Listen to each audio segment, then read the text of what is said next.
Evening. I'm just getting my own feet under the desk, under the pews, and just making sure that, well, that works, I think.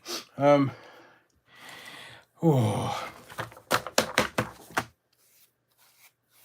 can't really tell you the truth. I mean, I could do, but I might upset somebody. But if you hear any barking,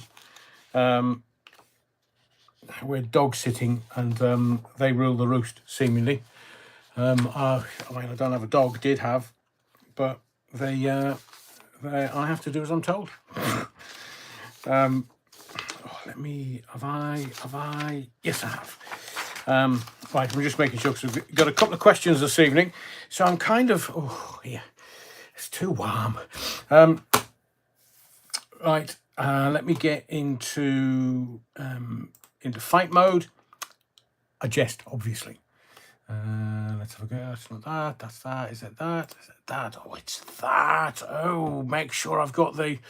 So welcome everyone to the Body of the Kirk on this rather beautiful and balmy summer's evening. That's with an L, not an R. Yeah, wrong. So welcome all. Welcome to the Body of the Kirk. Hopefully there is plenty of space in the pews. Hopefully you've brought your Piles ring and your Battenberg. Both have the same uses, and a little altar wine. As I say, there's and I keep saying this. It's trying to cut through the fog of war. I mean, it is.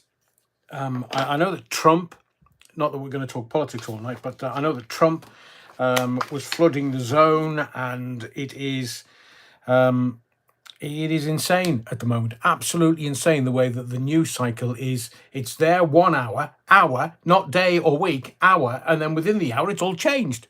So we'll try and cut through the fog of bullshit, and we'll get through it. In the sermon, there may be no live again on Sunday. The reason being, I'm away working with a charity for the weekend, and it's a good 3-hour drive away.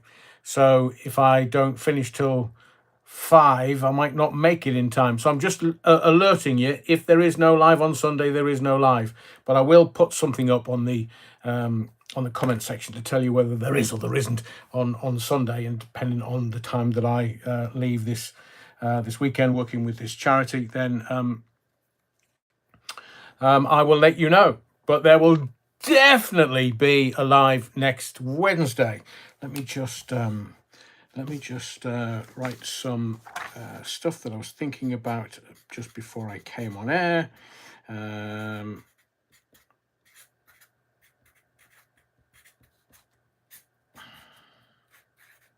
Just want to make sure that I mention these.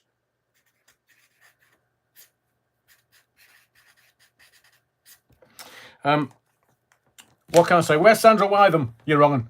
I do. I hope, Sandra, that I am pronouncing your name. Oh, I say, Sandra, I was thinking about you straight after extra time. Because, come on, as they say in the northeast of England, how are the lads? That's H-A, not H-O. That's Geordie and Mackham. The twain shall never meet, said a spokesperson. But thank you to Nicholas, who wished me and my side well. Last night it was nail biting. Nail biting. Can you see how I've just started flattening my vowels when I'm talking about Sunderland? And it was Sandra. I thought about you all the way through the game. I thought, oh, we're going to get tanked here. Oh God, they've gone 1-up. Oh God, it's 2-2. Oh God, it's extra time. Oh God, it's going to be. Oh bloody hell, it's not going to be penalties. How are you, man? So it was a bit exciting. I don't know whether you like football or sport, whether it's your thing, but there's just Sandra will agree, and many other regular viewers of the channel, that there's nothing quite gets. Oh, I say, Derby County supporter, Fat Frank. We'll talk about him soon. My mate Dean, who's just got himself a lovely little puppy. So Donna for short. Or is that Donna Kebab for full? Or Donatella? I'm making myself laugh. I don't care. So the footy last night was, well, I mean, I've known such defeat. Look, I was born within the sound of the Roker roar. Not many people in Sunderland can say that. And there were 46,000 people in that stadium last night. Take one or two away for the Coventry City supporters, and you can guarantee that there's only 300,000 people in the city of Sunderland. That's two U's and the D is silent. Give it 10 years. And the whole of the 300,000 in Sunderland will have been there on that very night. I wasn't, sadly, couldn't get a ticket. But Wembley against the mighty Blades. Sandra, you never know, but Sandra says, our teams are through to Wembley. Hotel booked, tickets got, just need time off to be released. Oh, I say. Do they let you out for good behaviour, Sandra? I said to my sister, who's a season ticket holder, you go to Wembley? And she says, no, probably not, I'm busy. What do you mean, busy? Well, I was there last night and it was magical and it was wonderful and it was an amazing evening, and it couldn't have got any better with Dan Ballard scoring from the header. But, and I said, do you know any other? Because I think if you're a season ticket holder, you can only get one ticket, and I need two. Otherwise, there'll be the D word in this household. So just to say, this household's got two. Well, that in essence was our cup final. But as the new Mrs. Allen is a Spurs supporter, I know. She's in the Europa Cup final against Man U, and Man U are not great, but neither are Spurs at the minute. So football, it's the beautiful game. It's called a beautiful game because literally anything can happen in the next half hour, said a TV show once. So I hope you'll indulge me to let me address Sandra and just the mighty Mackhams last night. The Black Cats. And as the saying goes nowadays, it's till the end. So, Paulie Galtieri, good evening, Reverend Adrian. Sandra, I will be in touch, hopefully. Paulie Galtieri, good evening, Reverend Alan. Yeah, utter wrong, and hope you've had a good day. The sun has shone, and it's only shining on the righteous today. Stuart says, evening, Rev. I've played a prank on Sister Mary. Oh, no, what you doing now? By going up to the balcony and throwing coins at her. She thinks someone's broke in and she's hiding somewhere in the church. Poor woman. Hope she recovers. No, she'll never recover from that, Stuart. I blame it all on you.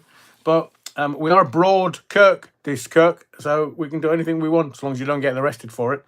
Talking of Sister Mary. Tom Harneys. Hello, everyone. I've been getting ready for ye old Battenberg dancing comp on the village green. It's like Scottish sword dancing with a sweeter aroma at the finish. Tom, you utter wrong. Garen Davis is back in the body of the Kirk. Good evening. Am I in for a good time? Well, it depends which side of the aisle you come from, Garen. I do hope so. Andrew James says, I wonder how much coke the media snorted with Starmer before the cameras rolled. Oh, Andrew, we're going to get to that a little later. Sir Keir Starmer and his Coca-Cola habit. I mean, ask Donald Trump. Donald Trump says he loves a Diet Coke. Truth. Who said that? Super Ted, big shout out to Sunderland from the borough. Well done, thank you, Super Ted. It would have been better if we'd both got up to the Premiership. Ooh, tempting fate. But let me tell you, that was revenge for 50 years ago, 1977. And I remember, because I was a young boy then, saw Jimmy Hill, the beardy bastard, technical term that we use in radio before you start. The beardy bastard back in 1977. And I'm Super Ted, I'm doing this on behalf of you as well. Because in 1977, there was Coventry, Sunderland, and the Borough could have gone down to the old Division 2 from the old Division 1. And so all the games were scheduled to kick off at the right time, the same time, 3 o'clock, except the beardy bastard, Jimmy Hill, come up with a ruse. Let's kick off later. And all they needed, Goatee Hill. I wish he'd go to hell. You can't speak ill of the dead, Adrian. How very dare you? You know what spirit will do to you. What? Again? So Oh, I'll have to come back. I'm not happy with that. So everybody kicked off. Coventry City kicked off 10 minutes later. Chief Executive Jimmy Hill somehow managed to delay the match by 10 minutes. They were playing Bristol City. So off they kicked, and Sunderland lost, and Borough lost. And all that was needed for Coventry City to stay up, if they lost, then Borough and Sunderland might have stayed up, but all they had to do was draw or win against Bristol City. And what did they do? Well, they were drawing 2-2 at full time for Borough and Sunderland, so they just kicked it about. Both sides, the FA tackled them, and pun intended, the FA decided that was unsportsmanlike conduct, so fined their buggers. Both sides, both teams, both clubs. And, well, Jimmy Hill celebrated because in the last 10, 15 minutes or so, Bristol City barely made it out of their half, and Coventry City just didn't touch the ball. Couldn't be asked. It was like it wasn't even a practice match. Even the 7-year-olds would be like, "Oh wait, lads, this is a bit late. Are we not having a game of footy yet?" And Coventry stayed in the old Division 1, and we, Borough and Sunderland, were relegated to the old Division 2. So soup at head. Last night was for me and thee. It was for 50 years of hurt. That beardy bastard, I hope he's spinning in his fucking grave. Cheating arse. Did I say that out loud? So we did it. Which I mean, there's been mighty hangovers in Sunderland this morning. Let me tell you. I mean, it's a hard drinking town as it is, but it just got a little harder last night. And the drinking, so it was. We're just celebrating. Leave us to our pleasures. Evening, everyone from Stephen Hall. Evening, Adrian. Evening, young Stephen. Yeah, wrong. Pete Ham. Evening, all. Tom Harney's. Now you're talking classics to Andrew James. Oh yes, you remind me of the classic Kinks album, "Are the Village Green Preservation Society." Wasn't that not in the Italian Job?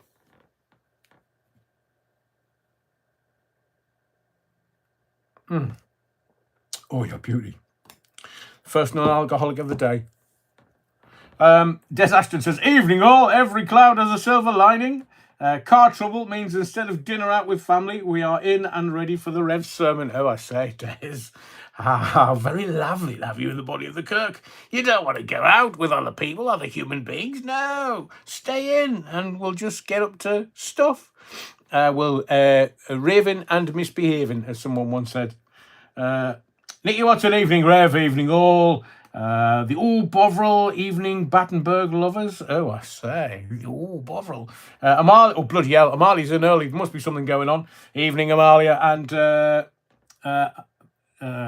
Dominic Beresford. Evening, wrong uns, with a little Paulie Galtieri thrown in. They want to turn the body of the kirk into a mosque. That's not even funny, Paulie.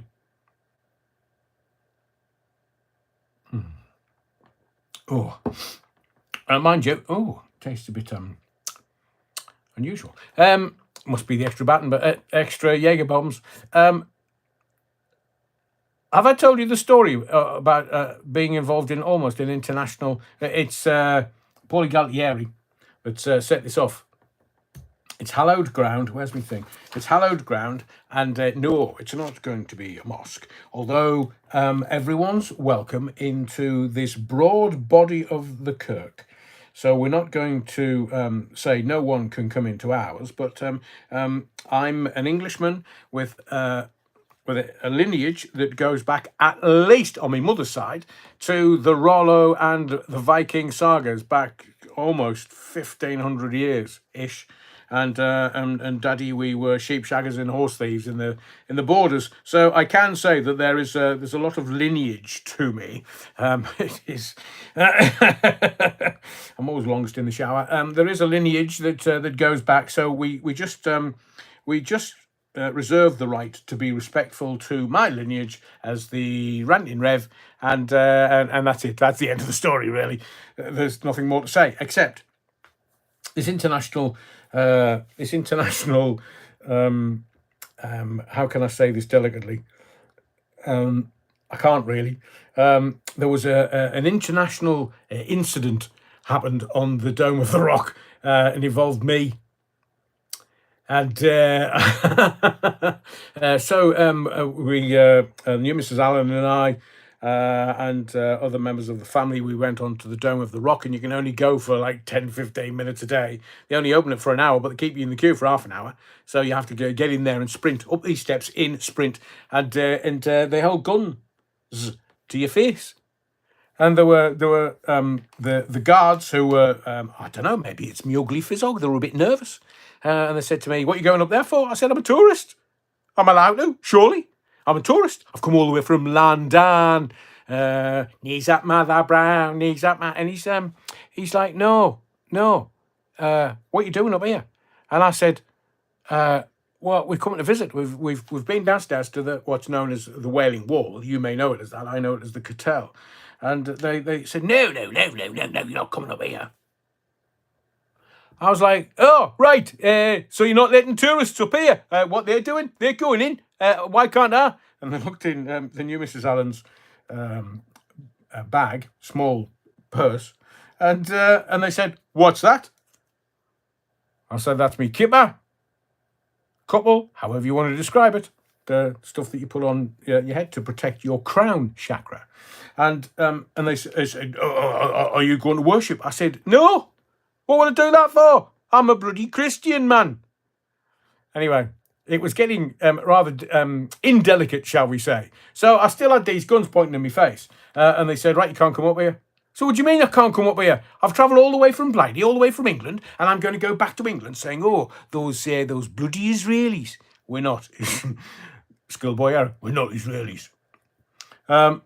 Anyway, we get there, and I thought, right, I've got to do something, because they've just brassed me off, and we've nearly had an international incident where the Ginger Mackham nearly got shot in the face. So we went up there, and I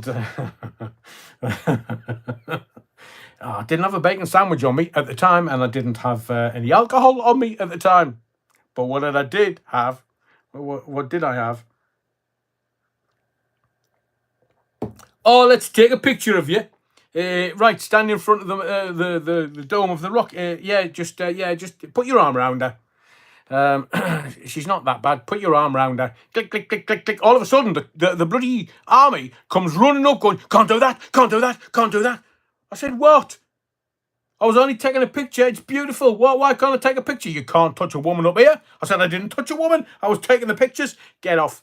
Get out. Right, we're escorting you off. Get off. You've only been here 3 minutes and you've caused all this trouble." So nearly an international incident because man put his arm around woman on the Dome of the Rock. I said to them, "Look, Solomon was here first." Oh, blimey. You don't mess with them because they get mighty upset. Anyway, in tonight's sermon, we're going to talk Harmer. We're going to talk Trump because he's motoring. He's old Donald. We're going to talk did he or didn't he? I think he did, definitely. We'll talk about this news cycle. It's not a pedal cycle. It's more a motorbike, one full revs at the minute. See what I did there? Ranty rev, full revs. And have you heard that Apple are going to be allowing you to control things with your thoughts? So you'll be able to go Siri or sorry, I haven't got it activated on here. You can just go turn the telly over, turn the TV over, and your phone will turn the TV over. Can you remember that? What was the name of it? We're still dog sitting. So, and I can't leave this live to go and bribe them with treats. Honestly, they came here weighing like 4 pounds. They're going to go out weighing 3 stone.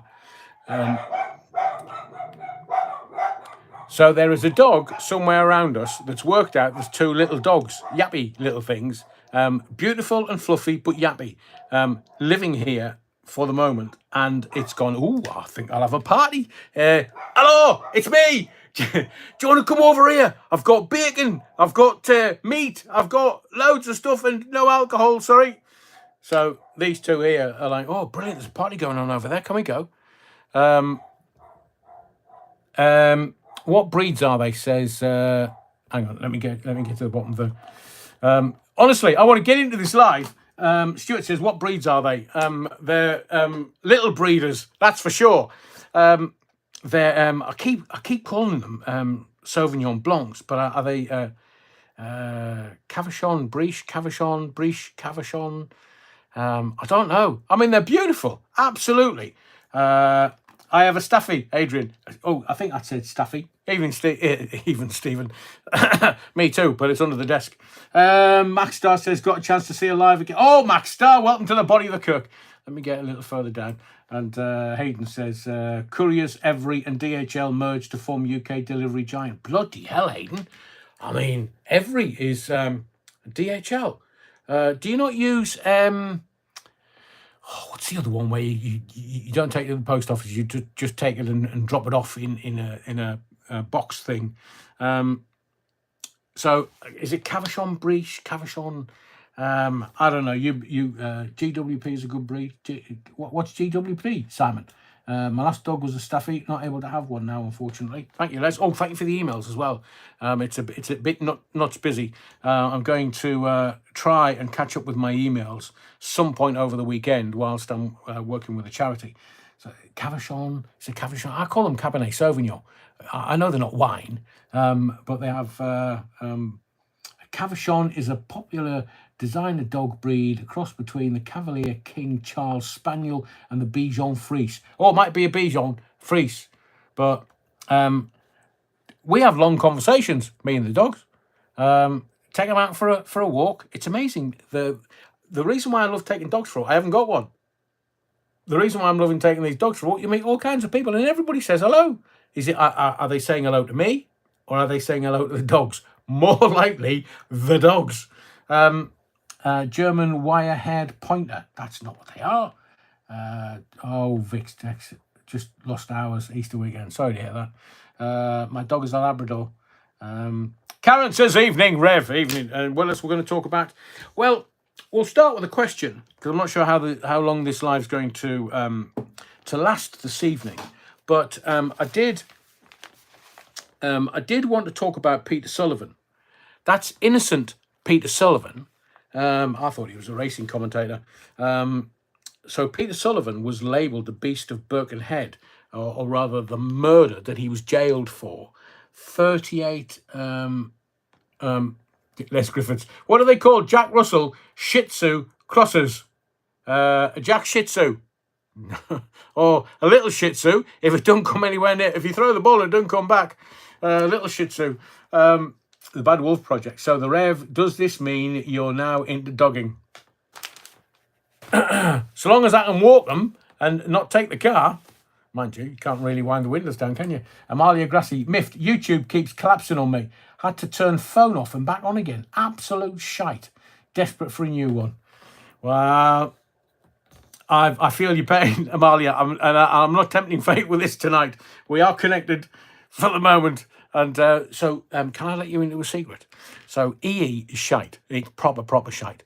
So EE come here and go, right, we'll fix everything in. And right, it's all done. You don't have to do anything. Just it's fine. And they put all these relays all over the house, and it's still the same network, but just the relays make it a little stronger. And the relays didn't work. It was just horrible. We've got the engineer out, and he's like, oh, well, it's not really connecting as strongly as I would. I said, well, my right cross definitely would connect if you don't bloody fix this. I'm joking, of course. And he left with some of the relays, and we disconnected the rest, and must have been the relays being shite. But either way, we're signed into a 2-year contract. Hang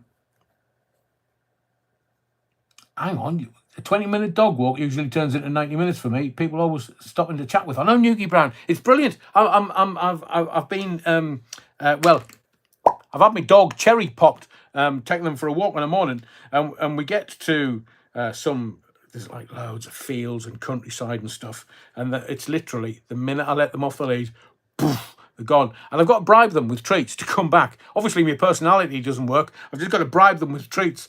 And they just, God, blimey, they're more intelligent than me. They get all these treats out of me. I chuck balls and they make me go and fetch the ball for them. How does that work? Dogs, I mean, dogs are dogs, right? Anthony McBain. Fit like a day, Adrian. How you doing tonight, mate? Anthony McBain. Very good. Thank you very much. Karina Jane. Can't you cancel? Well, sadly, the new Mrs. Allen put the bloody the contract in her name, and she's nuts busy at the minute. So we will attempt. We already told them that it's not fit for purpose. They know what's coming, and we are looking to go back to U2, O2. BT, but BT run all of it, so it doesn't matter where we go, whether it's Vodafone or Tesco or EE, they're all piggybacking onto the BT system. So it was rock solid before we went. It was just getting more expensive. Tom Harley's, I have a black cat myself. Oh, a Bond baddie, Tom. Sit there watching TV, stroking your pussy. Fantastic. We love a black growler and we love a black pussy. Because, I mean, cats. Look, cats don't have owners. They have servants. I was, at one point, I was in a relationship with a mad cat lady, 3 cats. She wasn't mad, they were. And again, I love animals. And for some inexplicable reason, they love me. Possibly because I give them food. I just bribe them. It's easy, just bribe them. Max Starr says, if you've never had a dog, then you've missed an amazing chance in life. I did. Until I was in my mid-20s, the family had a dog and an Alsatian whose back end went. And I just vowed from... let's stop making me laugh, man. I'm trying to concentrate. You're wrong. Oh, here we go. Stephen Hall, Ginger Growlers. Les Griffiths, not Ginger Growlers. The pair of you are just incorrigible. So I was so heartbroken by the dog. We had her for 14 years. She was 14-year-old. We had her from about 6 months. I was so heartbroken. I said no. And moving around the country doing my radio career, I never had a dog with me. But having... just being allowed to dog sit for a little while for members of the family is just, well, I'm not going to ever over egg this pudding, but for me it's a beautiful thing. They're fantastic, except when they're yappy and I'm doing me live and they're telling everybody don't listen to a word he says in some kind of doggy language. Cats are the best kind of arsehole. Love the nutters. I know, Amalia. I love getting a little oh man.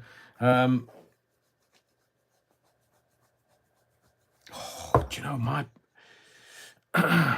honestly, when I was on the radio, I was a lot sharper than this mentally.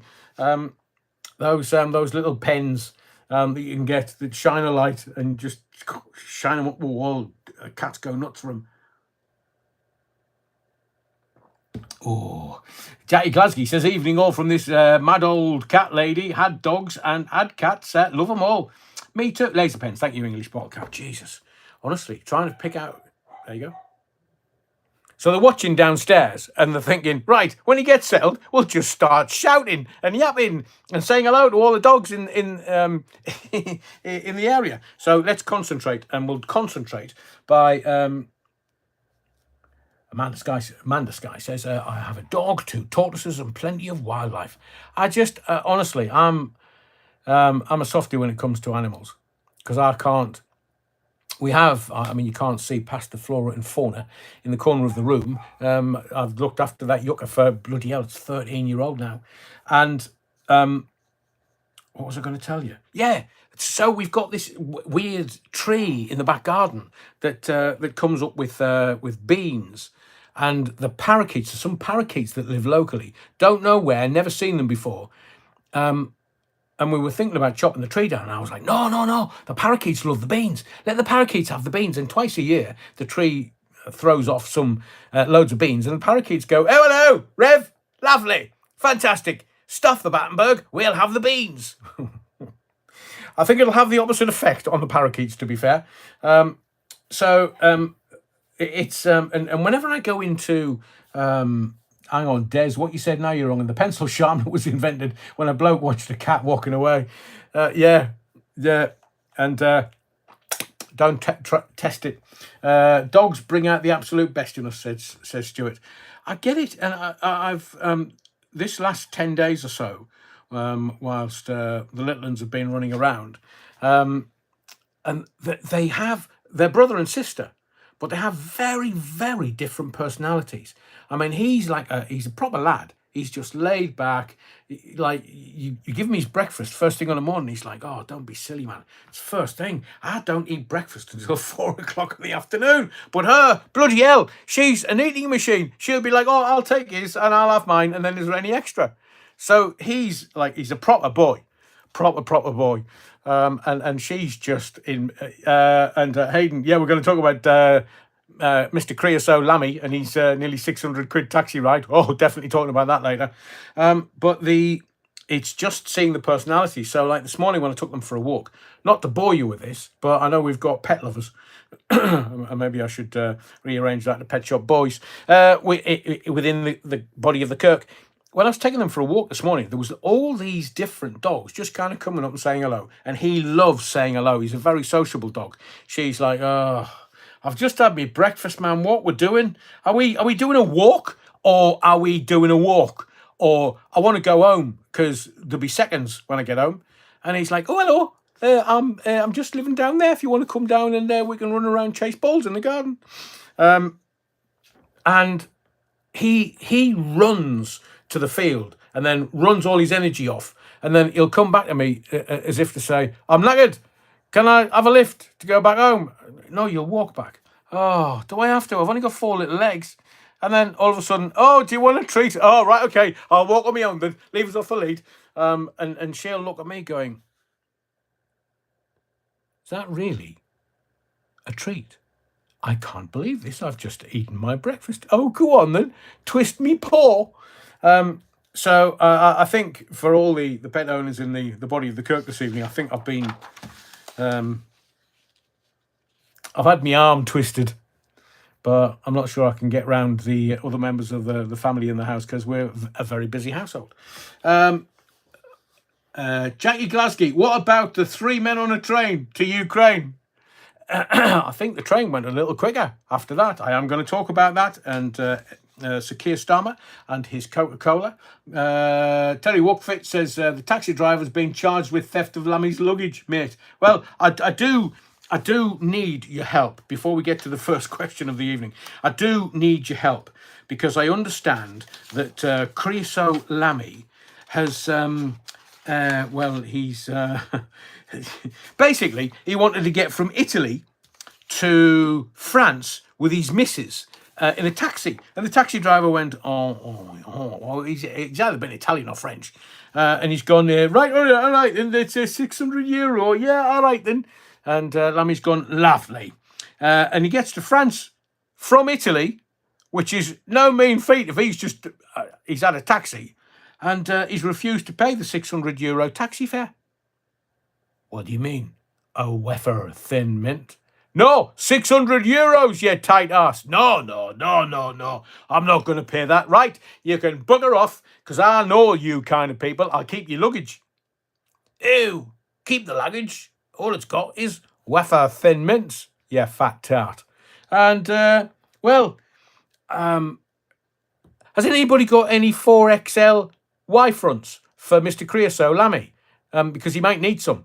Otherwise his suit's going to be covered in skid marks and stuff. So, Mr. Creosote, so they're saying that the taxi driver's been nailed for theft, and Mr. Creosote is getting away with a 600 quid taxi fare.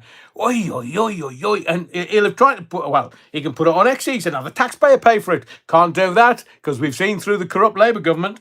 So please, if you have any 4XL Y-fronts that you can loan to Mr. Creosote, I'm not sure they'll be washed before they're sent back.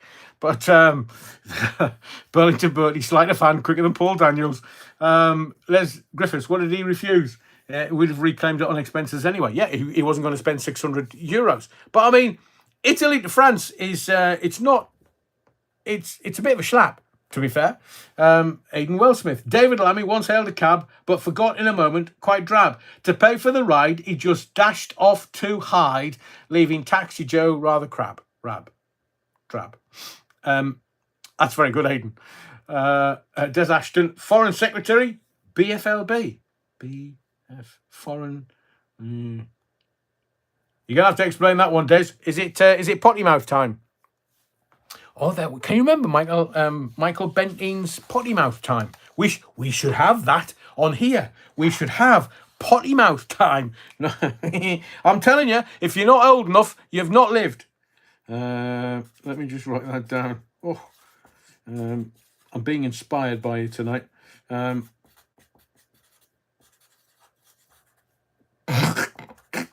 Hello, welcome to Theatre of the Mind. It's now potty mouth time. Fuck. He's better than have two Reds. Let's have potty mouth time. And I can swear as much as I want because it's potty mouth time. Des Ashton, big, fat, lazy. Go on, Des, type it more. You're on your own alone, man.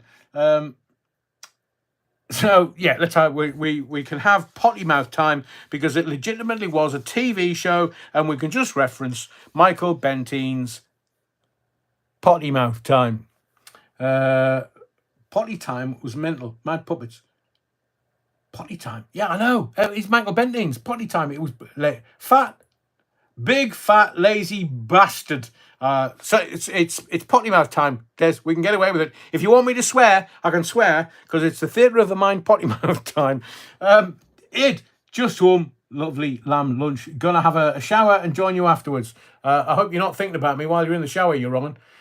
Stuart, caring, understanding 90s type. All of them of questionable parentage. Very good, Des. Bastard or boss, Stuart. Stingray. Da-da-da-da-da.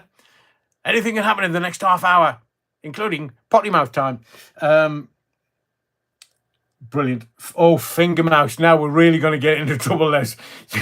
you can't say that on an adult program without people going, that's funny. The police are investigating. Brilliant. You see, I knew you were going to crack a funny. So I'm looking for 4XL Y-fronts, underpants, so that we can send them to Mr. Creosote, because he's obviously had a long journey, and, well, you know what skid marks are like between Italy and France. Both of them have got reverse. You know that Italy and France have a special type of tank. It has 5 gears, 1 forward, 4 reverse. The youngsters won't get that. Oh, Adrian, you're so condescending. Fuck off, it's potty mouth time. The soup dragon lived on Button Moon. Touch your toes, let's have a look at Button Moon then. Max Star, Finger Bobs, Finger Mouse. I preferred Finger Mouse, mind you. Well hung lesbian. 2 little boys and time your kangaroo down. I knew something was wrong, says Ray Norton. The Bad Wolf Project, Muffin the... Oh, we're going to stop there at Muffin the Mule. And sticking Mr. Wobbly in a dead pig's mouth. Yeah, David Cameron. No, didn't take the bung. No. Wasn't me that had the affair. No. You didn't see me lips move. You can't see me lips move. Haven't said anything. No. What, that American woman? No. I left my kids at the pub, but I did not know. Who was top of? That cunty monkey, says Paulie Cantieri. Top of. No, that was Topo Gigi Mouse. Now, we are talking of TV of a certain time. And there was me wanting to talk about serious stuff. Masturbates and semen stains. Aidan, I think is that more... it's not an apocryphal tale. I think it's they reckon that they never said that.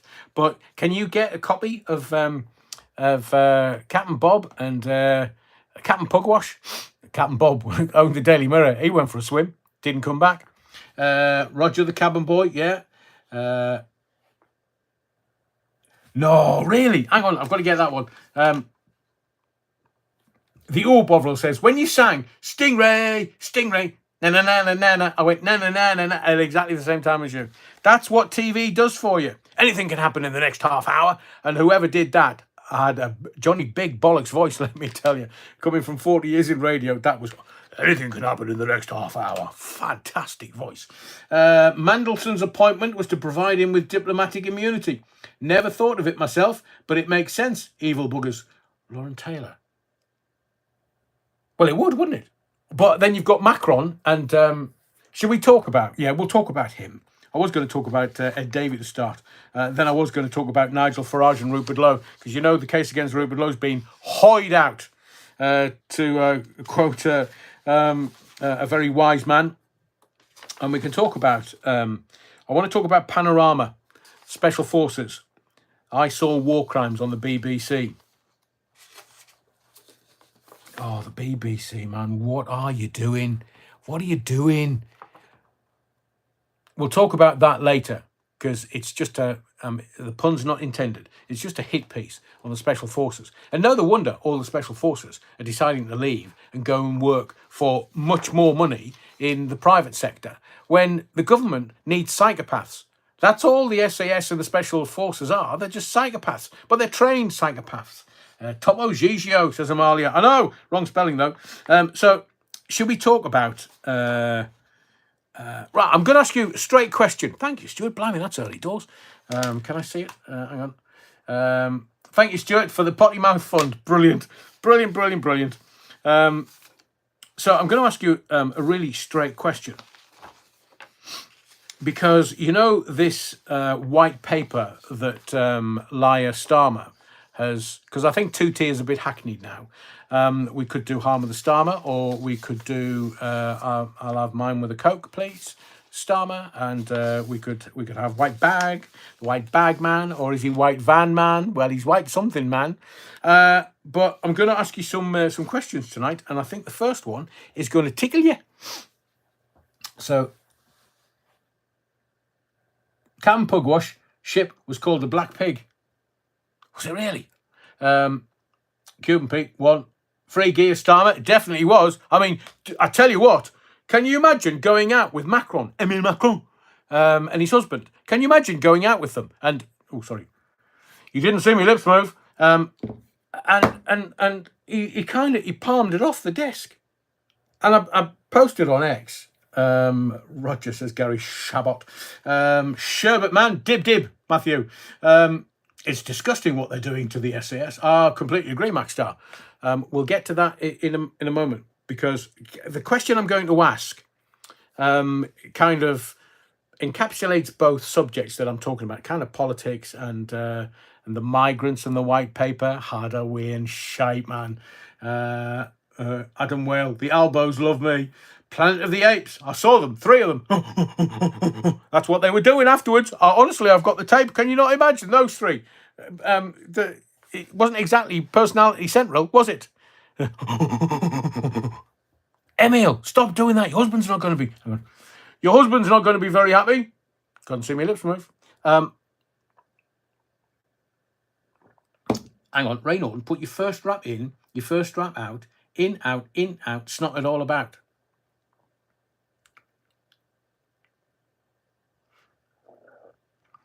So I'm going to ask you a question. Hang on, Topper. Oh, good to see Topper 69 in the body of the Kirk. My surname is Whitham. Oh, not Wytham. Whitham, Sandra. Lovely. I won't get that wrong again then. Whitham. So we should have a Theatre of the Mind meeting on the steps of Wembley Way, because I've never done that walk. I've been to Wembley, but I've never done the Wembley Way. So it'll be kind of there's a little lad in Sunderland watching the telly on FA Cup Day. I mean, they ruined that as well, bastards. Potty mouth time. So let's just take a pause. I need your opinion on something. I want to talk Margaret Thatcher, because as much as she was hated, and still to this day because of the miners' strike, I'm going to ask you this one question, and remember. 1 for yes, 2 for no. Agincourt. Question 1 for this evening. 1 for yes, 2 for no. Do you think Margaret Thatcher would have been able to stop the boats? 1 for yes, 2 for no. Do you think that Margaret Thatcher would have been able to stop the votes? Shire Fine says no, but everybody else is saying one. Interesting. The Iron Lady's not for turning. Not at her age. She's probably had a womb taken out. Brit 2014, yay. Andrew James, yay. But there are, well, I mean, some parishioners in the body of the kirk just tend to have a very balanced view on things, because she might not have been able to. She wasn't taking orders from the WEF. She wasn't taking orders from Europe. And I wonder if she, maybe I should ask, I wonder if Margaret Thatcher ever went to the WEF. Has anybody got any AI? Ask the question if Margaret Thatcher went to the World Economic Forum in Davos. Because it's been going since, 71? I mean, Edward Heath went there, didn't take his boat either. 2 gits in the car, 111111111.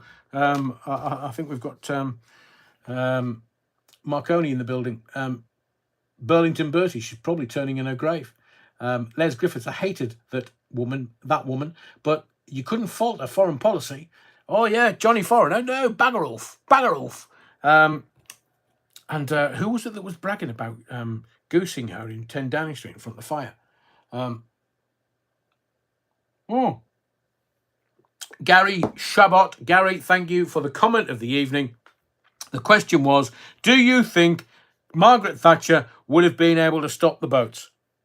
And Gary says, she stopped the Belgrano. Who was the president of Argentina? Because there was a great gag. I can't remember his name now, but it was, how did General Galtieri inspect his Air Force with a glass-bottom boat? I want to know if Starmer blew coke up Stevie Nicks' skirt. Was Stevie Nicks with him? Heath was an awful PM. He was an awful human being, Stephen. Lovely lamb lunch. She did the Belgrano. Dinghies would have been a piece of piss. Potty mouth time. English bottle cap. Leopoldo Galtieri. I know. That's how he inspected his Air Force, with a glass bottom boat. So it looked like the majority of people were saying yes, she would have stopped the boats. But it's interesting that there was a kind of a comparison piece between Keir Starmer and what he was saying on Monday and Enoch Powell, Rivers of Blood speech. And they were saying that Starmer looks like he's done a complete U-turn and he's now being right-wing Labour or New Labour. And somebody earlier says that Anthony Charles Linton Blair, Bow Street's magistrates, goosing Thatcher. Cheers, mate. That's in my head now. Cheers, Les. True. Because my source was impeccable. So if anybody's got any AI says yes, she did go to Davos. Napoleon blown apart. Ray Norton used to know 2 girls we called the Belgrano sisters. They went down easy. Got the gag, Ray. Neil Cunningham, she should have ripped into the French for not stopping the boats. So why did we give Macron 500 million? And what do we get back in return? We know that politics is now just stakeholder capitalism. So they're all just trousering millions and millions and millions of taxpayers' money, because that's how politics works now. It's not about doing the greater good and being centrist politics for the greater good of this country, this island race. No, it's about getting as much money out as possible without being caught first. Neil Cunningham, to pay his dealer. Brilliant. Thatcher never attended WEF in Davos. Is that opinion, Cuban Pete, or is that some kind of source? 500 million to Macron to put stuff on a train. Yeah. Snuff on a train, not stuff. Les Griffiths, the Granny Harmer will resign. Will resign us up to the EU. I know, and it's so we'll get into Harmer. We've got more questions coming. I I'm going to ask you about, well, I think this makes sense because I've had a lovely time the last 10 days. I've been dog sitting. I had a fantastic time. But I want to ask you about you owning pets. And we'll do a question about the immigration white paper. But it is, we've got UK unemployment. Put that there. I'm going to tell you about Spain and Australia and the UK. You need to be on this, because this is very, very, very troublesome. Well, I'll tell you later, because you'll jump the gun. You'll be in there, and I'll have to change. I'll have to change subjects on a dime. Terry Wookford, try Cavalier Bichon. So not Cabernet Sauvignon. Then, I mean, everybody loves them. Everybody that meets them loves them. Shire finds 4 decades or more since stature and times have changed. They all work the Clywed Piven strategy. Shire finds, I wonder where you got that one from, the wrong one. Napoleon Bonaparte, my source says yes, in 1992. Interesting. Yeah, you're going to re-sign us up to the EU. Shire finds, I do hope you're telling everyone about the Clywed Piven strategy. I did promise to put it in one of the lives, but I want to do it in a separate video so that people get exactly what's going on. But it is, well, we'll wait and see, because I'm not sure other YouTubers have the, I'm not talking about you, obviously, but other creators have the intelligence to grasp it. EU 27, well, yeah, or Agenda 2030, or the American New Century, or let's have a think. You've obviously got Davos and the World Economic Forum. You've also got, sorry, I'm having to close my eyes so I can think about this. You've also got the, so many of them, but they all contain various factions of the same organizations and people. Bilderberger, thank you very much, Des.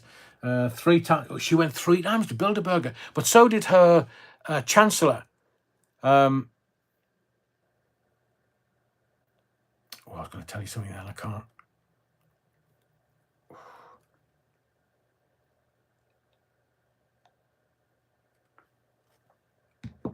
Nicholas, thank you. I did mention you earlier. Thank you. I really appreciated the contact on X.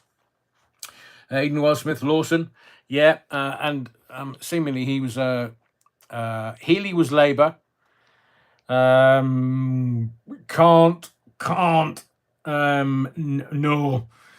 No, that will get me killed. Nigel Lawson, yeah, Nigella. I mean, she's always got loads of white powder in her cookery programs because she uses flour. I mean, I don't think that they were using flour on the train, do you? Notice how WEF don't mention the words Great Reset. Not anymore, Andrew. Now, Peter Conway. Peter Conway says Lamont. It's not Lamont, it's Lamont. And I will tell you this. I was walking. Now, where was it in London one time? This is a long time ago. This is 20 years ago. When I was at LBC, I'd been to some TV studios for something. And I came out, and it was about 7 or 8 o'clock in the evening, and I saw a politician.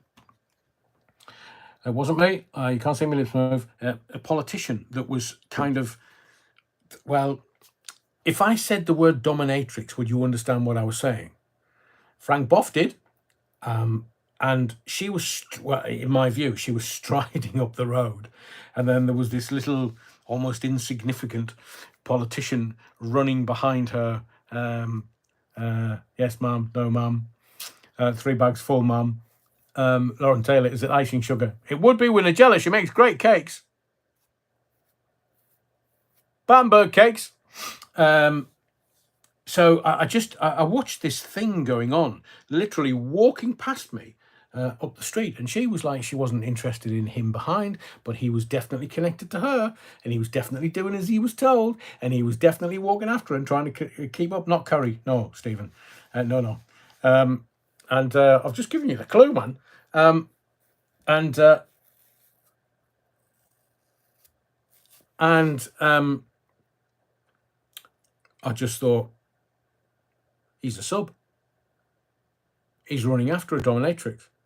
And it's in public. So it was to highly embarrass him. Mind you, not as embarrassing as standing next to John Major on the streets of 10 Downing Street going, right there, lads. Calm heads. No.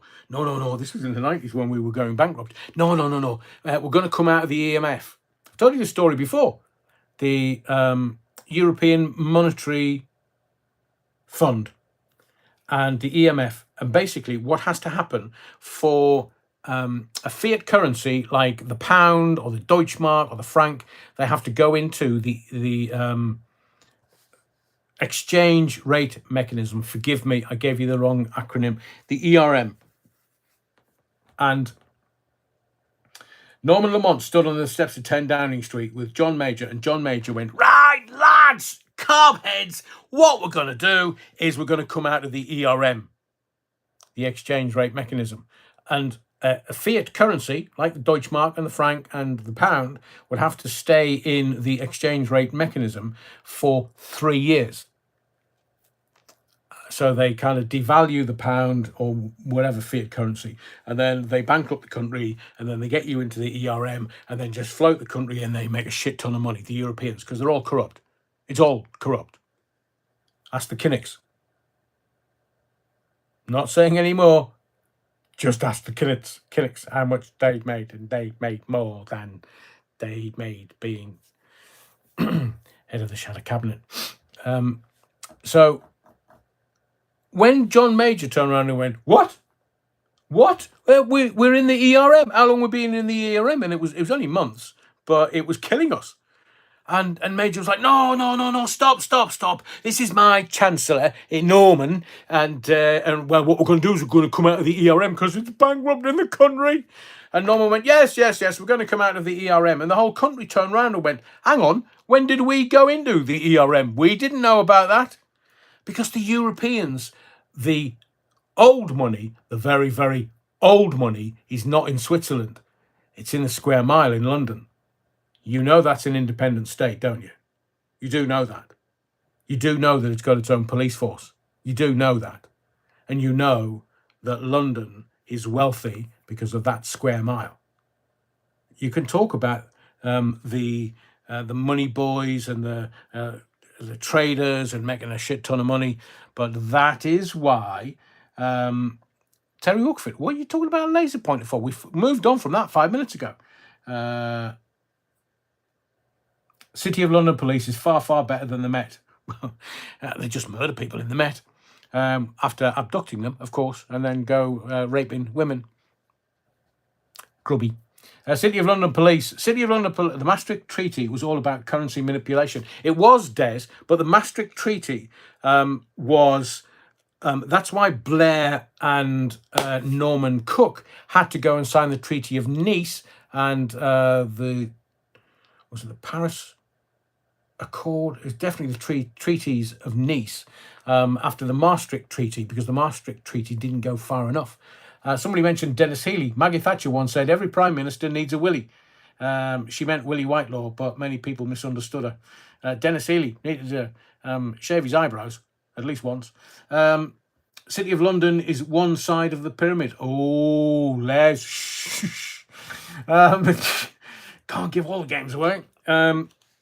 So City of London police and the City of London, that's where wealth is contained. Not rich, wealth. People can get money. They call it new wealth. People can get rich, but wealthy is wealthy, generational wealth, and it's in there. So, you know, that's why the City of London and Switzerland are heavily connected. Why? Because of the Knights Templar. If you look at the shield of the City of London, it has a Templar cross on it. Well, white background, red cross. If you look at the flag of Switzerland, it's got a red background with a white cross. They've just sort of turned it around because nobody would know. I mean, what they're going to do? Are they going to break into a Dan Brown novel, and Dan Brown's new novel, which has just arrived, and I'm going to read that over the next few weeks. Dan Brown novel goes, oh, yes, Knight Templar. Yeah, oh, yes. All these, yes, worship the Black Madonna. Oh, yeah. You didn't know that, did you? That's why they were done for heresy. The Roman Empire turned into the Holy Roman Church, the Holy Catholic Church. That's why when the new Pope comes out, there's a black Pope, a grey Pope, and a white Pope. The white Pope is the one that's in Rome, the Roman Empire Pope. Lovely Lamb Lunch, people say that Starmer is having a marriage of convenience. I mean, she's got a face on her, Mrs. Starmer, Lady Victoria Starmer. She's got a face on her that sucking on 15 lemons wouldn't shift. I mean, but then again, you would marry to him, wouldn't you? Uses his personality as contraception. Lunch talk about the obvious.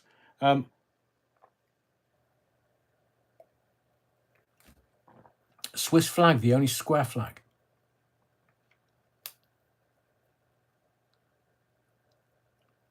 Aidan Wellsmith, Bob Pope. No, Pope Bob. Pope Bob, the new pontiff. Oh, top of 69. Oh, cruel. Lavender. Have you ever heard of a lavender marriage? No, I'm just responding to top of 69's comment. I've no idea what he's commenting about. But in Hollywood, they would do things called a lavender marriage because the people that owned the film studios were putting a lot of money into certain stars, and it went for the females as well. So you had, I mean, some of the more famous of the Hollywood stars were just shaggers. I mean, proper shaggers. Not on the P. Diddy level, but they were proper shaggers. Vatican City has a square flag. Oh, Bad Wolf Project. So Switzerland has a square flag.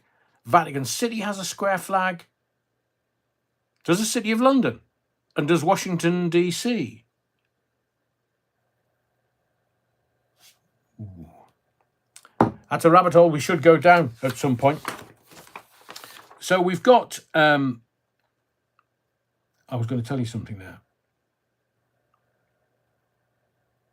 I did think about actually doing an extra video yesterday when Sir Keir Starmer's old home was... It's in Kentish Town. I think that's... From memory, that's North London, but he's been a North London MP for quite a while. Des Ashton says, why do pirates have skull and crossbones on their battle ensign? Because they're Templars, Des, and that they couldn't have. If you go to a Templar grave or two, you will see the skull and or kind of thigh bones in saltire, crossed. And the Templars, the Knights Templar and the Knights Malta and the Knights Hospitaller and all of the other knightly organizations, because there was Teutonic Knights, there was Portuguese Knights, Spanish Knights, there was even some, was it Romanian or Polish Knights? There was knights everywhere in Europe. And when they were done for heresy by the King of France and the Pope at the time in 1307, they had to get all of their wares out of where they were, out of the Middle East and out of the Eastern Mediterranean via Rhodes and Cyprus and Malta, and they had to get all of the real treasures, not necessarily gold doubloons, but real treasures like the gold menorah from Solomon's Temple, or the come on, there was 10 of them. Come on, Adrian. Ark of the Covenant. So there wasn't just one Ark of the Covenant. There seems to have been 10. Seemingly, somebody somewhere has found one of them. So another Ark of the Covenant is in Ethiopia that only one kind of holy man can see. Stephen Hall says, I go past Kentish Town on the Thameslink train to St Pancras. Well, they've got...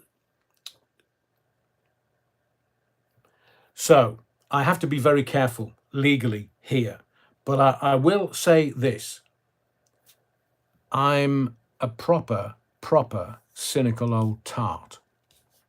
And the reason I'm a cynical old tart is because in the many years I've been a cynic, I've seen so many things being manipulated. I'll just give you a more recent example. Southport. Because on Friday, it wasn't reported in any of the newspapers on Friday. And this is I'm not being a size queen at all, but Southport has been one of the biggest news stories in recent times. And we know that it was manipulated because police reports come out on Friday, and obviously they bury things on a Friday afternoon, because then come Monday morning, after you've had a weekend of riding trains and snorting Charlie, then you seem to forget what happened on Friday. And in a completely unrelated and associated topic, there was Sir Keir Starmer Monday morning giving a speech. And I don't know whether you saw this. I will get back to the KTs and stuff. I don't know whether you saw this, but he gave a speech about, right, lads, we're going to stop the boats. But I wasn't listening to the words that were coming out of his mouth, because that man will talk shite for England. And can you imagine if on Coca-Cola, on a train, with a Frenchman, a German, and an Englishman went on a train once, and he started spouting, and I thought, oh, hello, Sir Keir, your mouth's a little dry. I'm sure you'll have water on your lectern as you're delivering this speech, even when you get to the questions from the press. And they were Fabian Starmer, I know, Stephen, and the Fabian Society. You'll know the Mayor of London, Mayor Carnage, he's also in the Fabian Society. So Starmer was standing there at the lectern, and I'm thinking, oh, no, I can... What's that? I can smell before you start. What's that? I can smell. Oh, yeah, of course, bullshit. So give it 2 or 3 months and he'll go, well, I said that then, but I'm changing my mind. I'm allowed to change my mind. I can't when I'm married, but I can change my mind. And I just thought, what is the one byproduct of someone, this is completely unrelated, it's not related to anybody that I was just speaking about, what kind of side effect does marching powder bring on? Raging thirst. And how many times have you heard any politician, you can name any of them, that have been giving a major speech at 8:30 in the morning, their mouth suddenly go dry? I mean, that's how they suggested there was a really big pop group who were doing tons of Charlie. I mean, tons and tons and tons. But on the stage, when they were doing live gigs, they had a shit ton of water, because the thirst doesn't kind of just come on. So I'm told. Obviously, I've never done any kind of recreational gear ever. They used to have copious amounts of water to be able to sing and play instruments.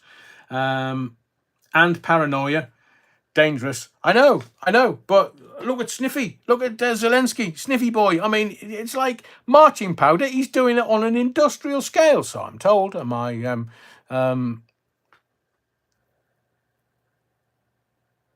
Oh, I say, FIFA boss insists that it's time for the World Cup to come home in discussions. Oh, I say. Right, we'll do that in a second. So I just saw this, a politician doing his thing, and his throat was dry. And I thought, oh, if you've been on Coca-Cola all weekend, then it'll make your throat dry. Oh, I say! Not like it's... And they can't do anything about it. None of the newspapers are doing the story. None of them. None of the mainstream media are doing the story about an Englishman, a Scotsman, a Frenchman, and a German once went on a train and couldn't decide whether it was a bag of Charlie or whether it was just a tissue that somebody had wanked into. Couldn't see my lips move. And... so either one of them, and there was the snuff spoon that the German went, lads, they probably had enough of us invading other countries. I can't do a German accent, so I'm not going to do it. Oi, not there. Do you still think POW is dead? Drayton. POW? Who's POW, you wrongin'?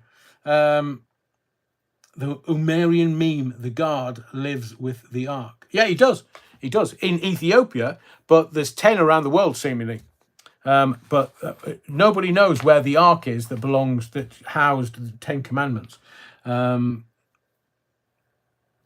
I did say this the other day. Sorry, Max Stars distracted me. I did say this the other day. We'll get on to Starmer the Harmer. None of the newspapers have covered it. None of the mainstream media has covered it.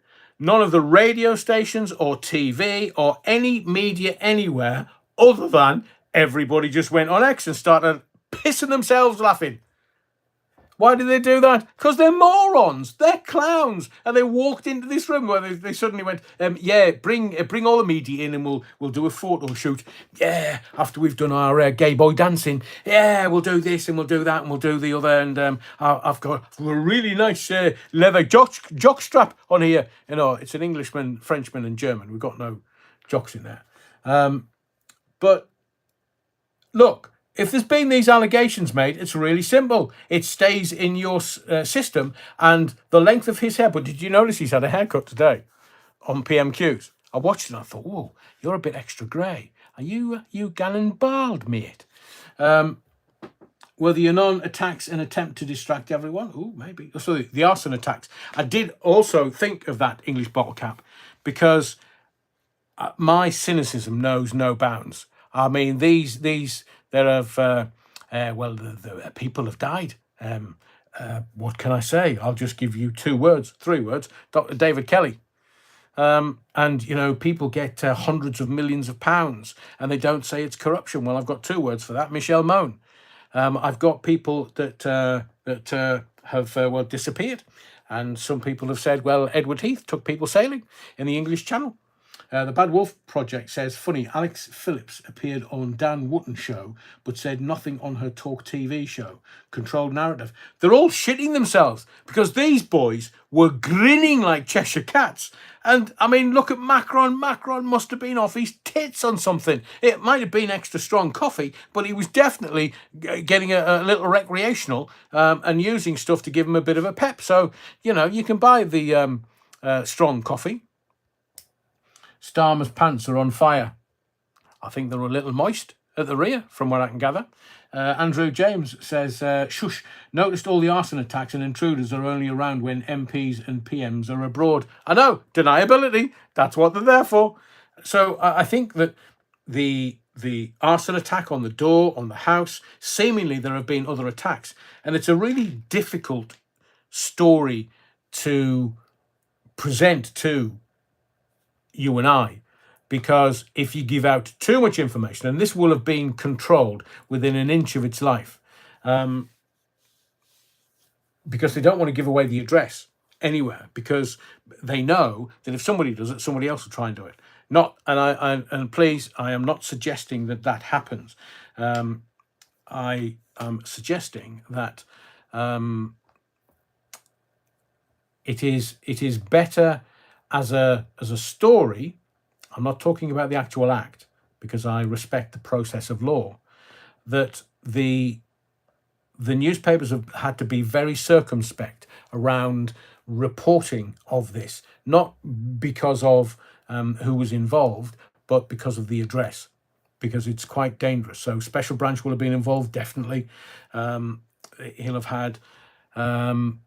because one newspaper said that he rents it out to his sister-in-law or something, and then somebody else says, "Oh, you can rent it on Airbnb." And I thought, "Oh, do you know? I don't know how much it would cost to hire for the night, but maybe I should do a live from there. Maybe I should just hire it for one night, get in there, and then start doing a live, going, and here's the bathroom, and well, this is the kitchen where he gets his chopper out."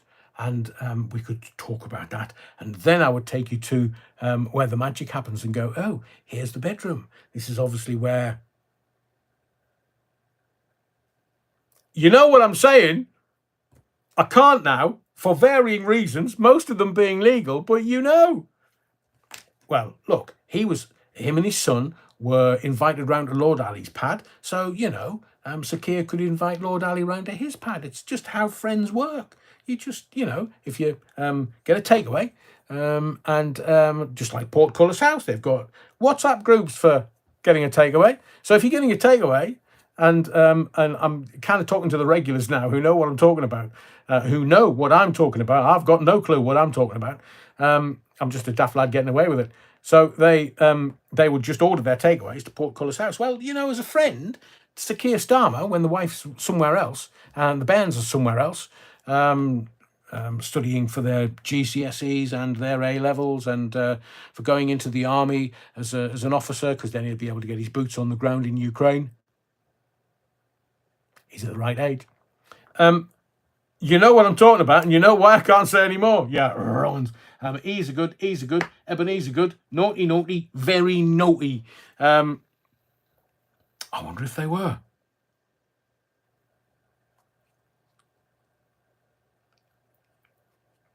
Legally, I can't speculate. So we'll kind of leave it at that. But let's get back to the World Cup. That would be a great coup. I know that America is it 250 years in 2026? 250 years, or is it 1776? 2026, yeah, it'll be 250 years of independence. So, if we could get the World Cup. Right, after I've finished this live, I'll do a bit of digging. Hang on, Terry Woodford says, it was Starmer's past addresses, i.e. where he used to live years ago. Don't look on current electoral rolls, look at past ones. You can still view his old addresses. Oh, I say. Nicholas, Russian kebabs, lots of salt. So, Starmer's white paper. Do we need another? I'm going to give you the latest projections for Labour, Reform, and well, the Lib Dems are not really a party anymore, are they? And the Tory party, God, blimey. Kemi not good enough. God, Jesus, she's not asking. Look, me and you, we want her to put the feet of the government to the fire and start asking them some serious questions like, how many lines, Sir Keir? Nobody, because I'll guarantee you there's a shit ton of MPs in the Houses of Parliament that are doing all kinds of stuff. I remember seeing one MP on the front bench of the Tory party sitting there grinding his teeth, either ease or ketamine. So, and he was one of the cabinet. They're all at it. But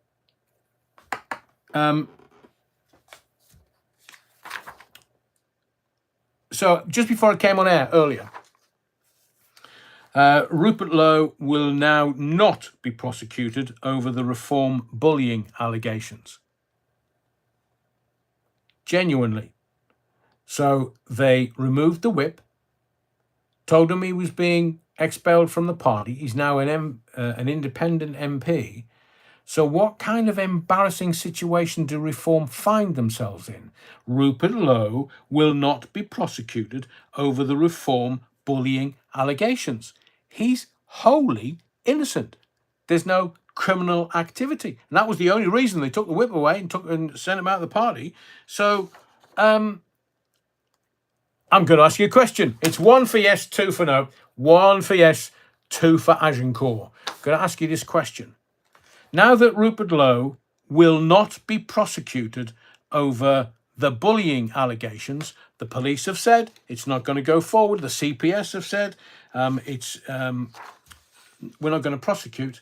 Should, brilliant, the Umarian meme, they've all got the Zelensky plug. Touch your toes. Should Rupert Lowe be asked to return to the Reform Party? Or, no, we'll do that one first. Should Rupert Lowe be invited back into the Reform Parliamentary Party because, according to the Crown Prosecution Service, they're not going to take this forward because he will not be prosecuted over the bullying allegations, wholly innocent. Now, you can't find a man guilty of something if he's innocent. Interest. The Bad Wolf Project, 2. Martine, 2. Les Griffiths, 2. Rich, 2. You see, it's interesting. I see you, 2. Loads of ones going on here. Okay. I'll let the English Bottle Cap know. Angelic Inspirations know. I'm not.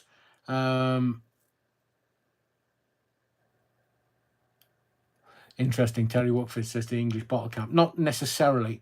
Police can hold on to evidence if they believe there is evidence that could be used in a future prosecution. Like 38 years down the line, they've retested the DNA and it's not actually the guy they found guilty of it. It's not his DNA. Napoleon blown apart, don't know, historically, 2. 1, no smoke without fire. Interesting, Sandra Whittam. The reason, okay, so I've asked that. Kind of question 2 of the same question. So it's question 1A and we'll have 1B. Right, the next question is, should Rupert Lowe set up his own political party? And if he did, would you vote for him? 1 for yes, 2 for no. Tom Harley's, I think that's very fair. Nigel should apologise at the very least. The rifle is evidence. Go Terry Wookfit. Ooh.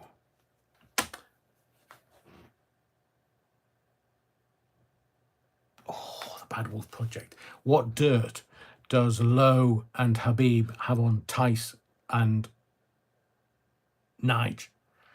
Interesting. So I asked, that's Catwoman Jones saying yes. Brick 2014, no.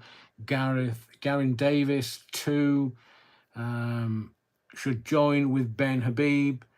Shire Fines, no. Napoleon blown apart, for sure. It's going to split the vote.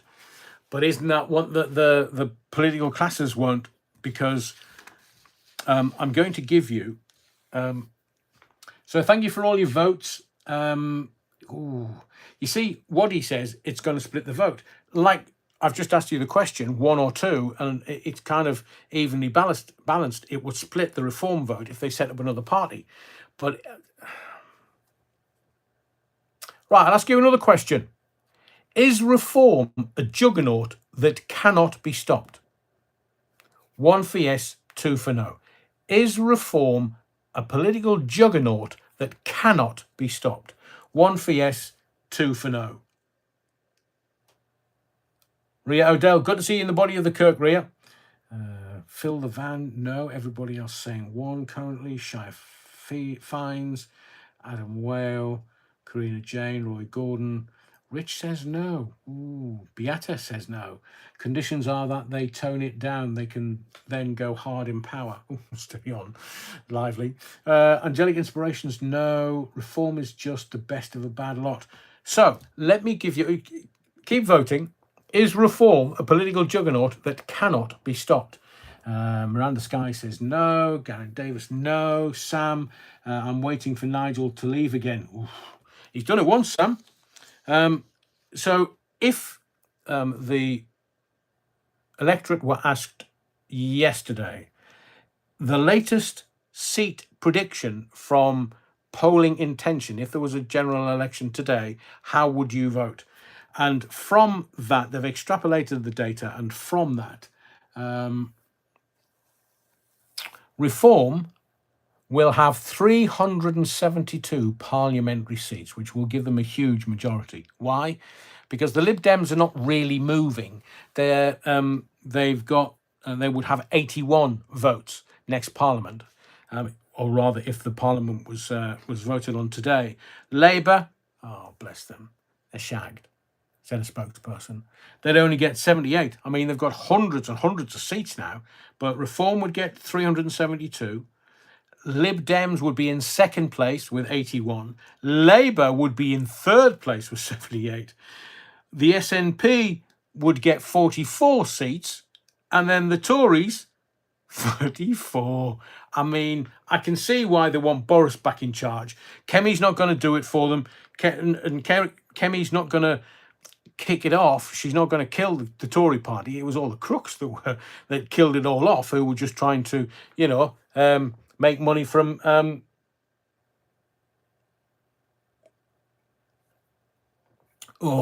from PPE. So that's how it would turn out. The Tory party is dead. SNP is just SNP. They're only, Scotland's a little country, about 4.5 million people. But Labour, 78, down from hundreds and hundreds and hundreds. So in my view, Labour's dead. It's a dodo. It's gone. It's no more. And why? Because we can all see their lying, corrupt, idiotic clown faces.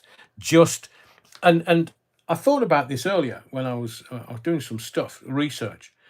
The reason why they've kind of put Starmer out front and centre is because as Director of Public Prosecutions, and he mentioned that again on Monday, bloody hell, man, is there a day that doesn't go by where he says, I was a Director of Public Prosecutions at the CPS.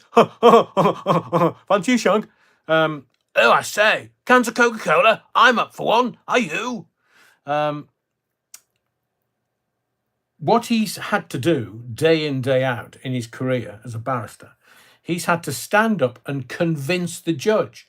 So all that Starmer is doing is he's standing up and trying to look to camera and trying to convince me and you that he's telling the truth, that he's doing the right thing, that he's working on behalf of us.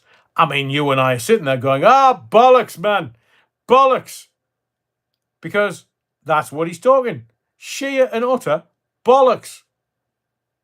We don't believe him. They're done. If the general election was happening today, Labour would only get 78 seats. The Tory party would only get 34. So they're a nothing. They're gone, finished, done. It would be Reform and then Lib Dems and then SNP. But, I mean, Labour are going to be there with 78 seats. Nige and Farage and Reform wouldn't need anybody else's help. 372. Oh, excuse me, you're boring me now. That's what you get, Adrian, for taking dogs out for a walk at 8 o'clock in the morning. So I want to talk about the Labour Party. So now you kind of get the zeitgeist of what's going on politically. But I've been telling you this for, over a year now. Is he scaring you yet? And I'm sure you looked at me and went, wait a minute, Adrian, he's not that bad, surely. But he just stands there. It doesn't matter whether he's telling the truth. Remember, the barristers don't have to tell the truth. They just have to convince the judge. Now, if they're defending somebody that is evidently guilty, they can get them off for not guilty. And if the person is wholly innocent, then, they'll stand up and convince the judge that the person is wholly innocent. Ray Gordon keeping you up, Adrian. Could you see that? I thought it was just my shorts. So politically, you've got the parasitical classes who've designed this as the uniparty, the two-party system that they've got in America, and it's red and blue. It's all the other hues are just kind of on the periphery, but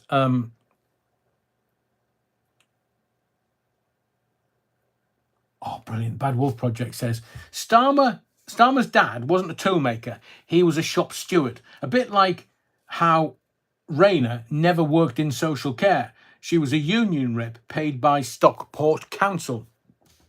Ginger Growler. They have thought about her being the next leader, but can you imagine? Manchester. I mean, it just went on the world stage. Ever say, do you know what kind of accent that is? One she screams into the night, evidently.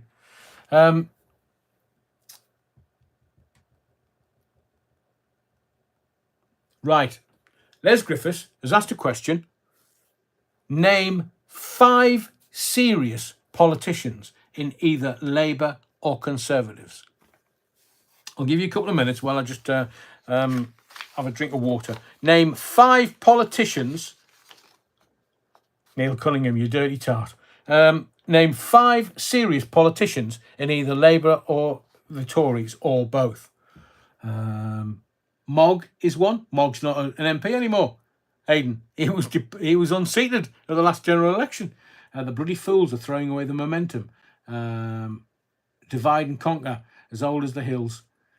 Bad Wolf Project. I wasn't expecting a quiz. Pass. Robert Jenrick. Well, 1. Well, we're asking for 5. Sir Christopher Chope. Where's he disappeared to? Isn't that what they were doing on the train? Chopping up the Charlie. None of them. Hugh Pugh, Barney McGrew, Cuthbert Dibble and Grub. Danny Kruger, he does respond to all emails and letters. I'll take a 5th on that one. Dozy, Sleepy, Sneezy, the Tea Lady and a Poodle. Edward Heath. Shall we go swimming, chaps? So you, that's what I'm going to do. You're wrong. I was asking you to get 5. God, it's so warm this evening. That was my bottle of fizzy water. Before you say anything, you tart.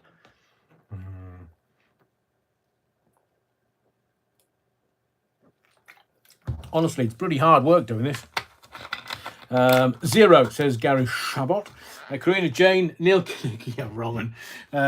Chope forced to repay £357.86. What, for a taxi? Did he go from Italy to France? And has the taxi driver still got his cases? Oh, thirsty. Isn't that a sign of using Coke? Yes, it is. Nose bag, yes, it is. But I've been going for 90 minutes, you're wrong. And some politicians go barely 2 minutes and they've got to take a gulp. Expenses, current MPs. No, can't think of any. Cyril Smith, Head of Child Services, says Ray Norton. Voddy. Who was it that said he would? So the Labour, let me just tell you, as a little aside from, honestly, you're a bloody nightmare. You keep diverting me to other bits and pieces. I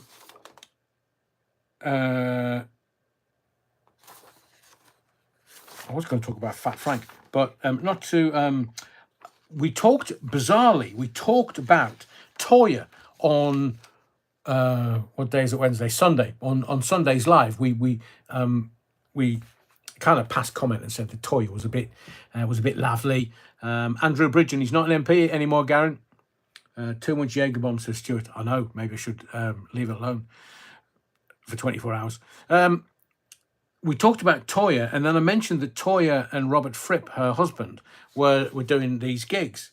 And this afternoon, it's not really hitting the wires, and I don't know why, because Robert Fripp, King Crimson Robert Fripp, is very, very, very well respected. And Toyah, she's much loved. She's almost a national treasure. And did they do Glastonbury last year, or are they doing it next year? George Galloway for all of 3 weeks. Yeah, he's gone. So Robert Fripp was rushed to hospital after a heart attack. Seemingly, he was making his way on a trip to Italy to go and play some gigs. And he said that he had acid reflux, but just didn't think anything of it because he kind of had it before and it just went away. So Robert Fripp underwent 5 hours of surgery, intensive care, then a second surgery. So we do wish both Toyah and Robert Fripp well. That's not an easy situation to be in. And I just thought I'd let you know that after we mentioned them on the live on Sunday, in passing, that Robert Fripp had been rushed to hospital after a heart attack on a trip to Italy. And I think he was doing a few gigs there. Not as Robert Fripp and not as Toyah Wilcox, but as some kind of orchestra. But we wish Robert and Toyah well, and we're thinking about them because there was a lot of love for the Toyah and Fripp Mac Start. Toyah and her husband do mad covers on YouTube. I know, I've seen them many times, many times. They're very highly talented. I mean, King Crimson, my favourite song by King Crimson, probably Mate Kudasai. One of those kind of, where was that? That was in the 80s, bloody hell, 40 odd years ago when I was doing hospital radio. Acid Reflux, great band, Ray. So I think some of the some of the parishioners in the body of the kirk this evening might be surprised by Robert Fripp having a heart attack after we just mentioned him the other day. I want to tell you about the Labour government. They're playing whack-a-mole. So we're on Wednesday, and they haven't left it till Friday. But all of a sudden, the Labour government have said, we haven't got enough jails. So we're going to, Ginger Growler says we were going to build 1.5 million homes in this parliamentary term. They're struggling. So she was talking shite. But they're now saying that they're going to build more jails because they're running out of space. Well, we knew that bloody months ago. They told us, we're going to let all the rapists and all the bad ones out, all the wrong ones out, just to free some space for people who've posted memes on Facebook. But the Labour government are playing whack-a-mole, in my view, because a warder today had their throat slashed at HMP Wood Hill. It's a Cat B prison in Milton Keynes. 2 officers were attacked. 1 had their throat slashed. And then again, I'm sorry, cynical old tart of me just says, hang on, he's had his throat slashed. How can he just be allowed out of A&E back home after having your throat slashed? I mean, there's two veins here. If you catch them, you're buggered.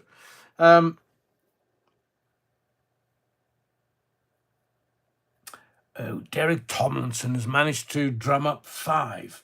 Kemi, no, she's not, Derek. Robert Jenrick, yeah, maybe. Emma Hardy, maybe. David Davis, too long in the tooth, knows where the bodies are buried. And Rupert Lowe.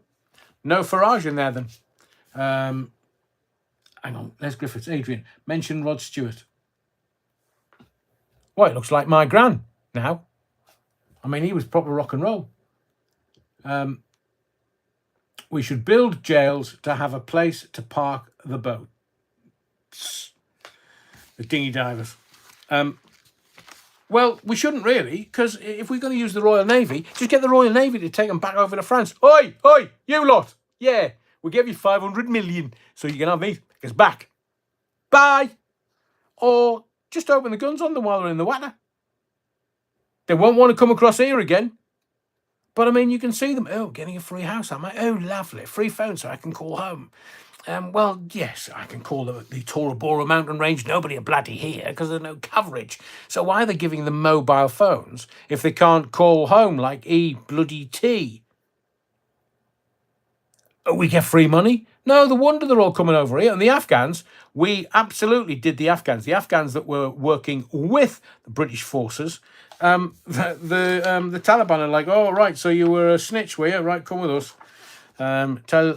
Say goodbye to your wife. Toya, very fit for her age and still a great performer, as is Robert Fripp. I know, Derek.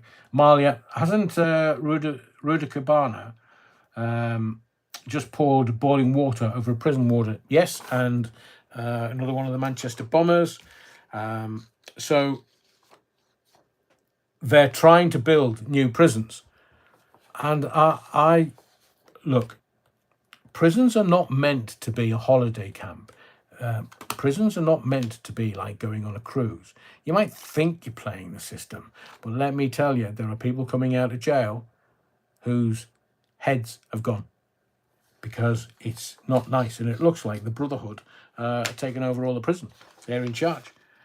Andrew James says, not forgetting HMV, Foot Locker and JD Sports vouchers. Aidan Wellsmith, one of those max prisons in the US, 60 million. That's cheap, very cheap. What I'm worried about is the taxpayers evidently are going to pay for this. But who's going to do the building and who's going to make the money? If it's like 60 million for a jail, who gets the backhanders? You know it'll be a politician. So who's getting the backhanders? And as I was saying earlier, police report finds there was no far-right links to the Southport riots. The British people knew. We did. We knew. We were telling this bloody government, but, oh no, right-wing fags. Oh, here, go off. I think, well, I'm just speaking for the parishioners in this church this evening. In the body of the kirk, we all knew what was going on. There was some some doubts at the beginning to get the facts exactly, but by the time we got there. And so, to the Labour government, Yvette Cooper, Sir Keir Starmer, and any other clown that would kindly like to apologise to the British people. Thank you very much, because we've seen through you laying flowers, and that's not a euphemism when it comes to Sir Keir Starmer.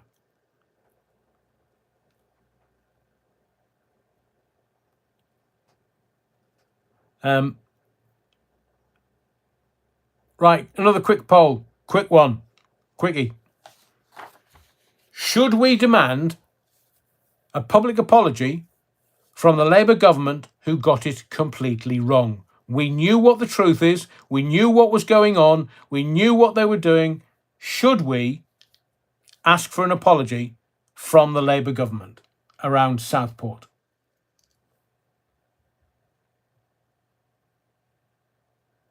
Tom Harney says Starmer should apologise to the country, but he won't. Everybody's agreeing, apart from Les Griffiths, of course.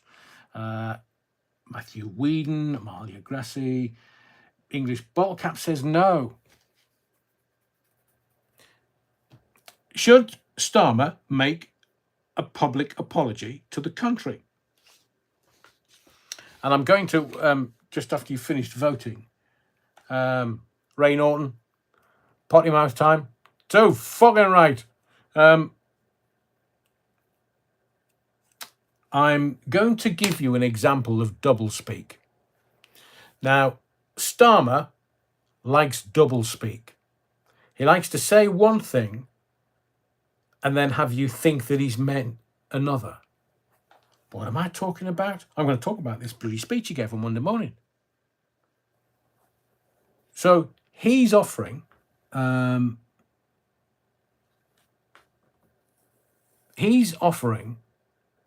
saying, we are going to sort net migration. Now, I know a lot of people that watch this channel know exactly what net migration is, but just in case, net migration is the difference between those that have come in and those that have gone out. Now, I will tell you, and have told you many times on this channel, the Blair government counted the male heads into the country and then counted the male heads and his wife and his kids on the way out of the country. So if they got, say, 100,000 of them coming in, they would say, oh, we've gotten rid of 25,000 of them. No, you haven't got rid of 25 of the 100,000 that's come in. You've got rid of 25, which includes the wife and the kids, not any of the 100,000 men that's come in. And remember when Starmer told you before the general election, you will know and remember that Starmer told you he would limit immigration to 100,000. He told you in all the interviews, can't stop it, but we will limit it to 100,000. Wonder where he is with that. Same place they are with building 1.5 million homes. Think Hillsborough miners, think blood. I do, Sandra. I do. Andrew James worked as a lad who was in prison for petty crimes, and he heard an inmate get raped in the cell next to him. His brother died due to mistaken identity, due to mischief. Wow, Andrew. Wow.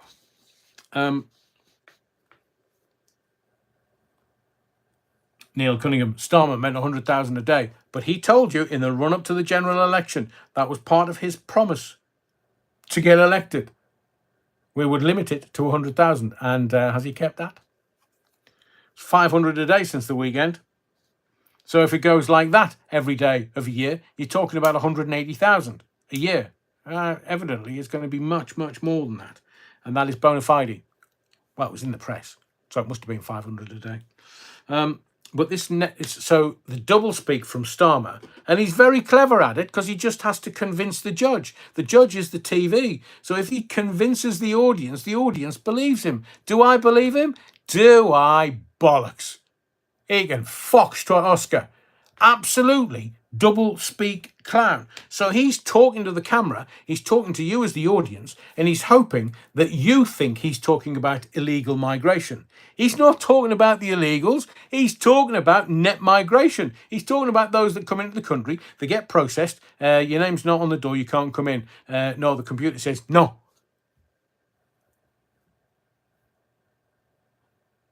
Double speak. He'll say one thing and you think he means another. So the speech on Monday, the white paper about migration, they're talking net migration. They're not talking about the illegal migrants. They're not talking about the dinghies. They're not talking about the illegals. They're talking about everybody else. So it's net migration. And now the white paper is going to go through Parliament. Oh, man, yeah.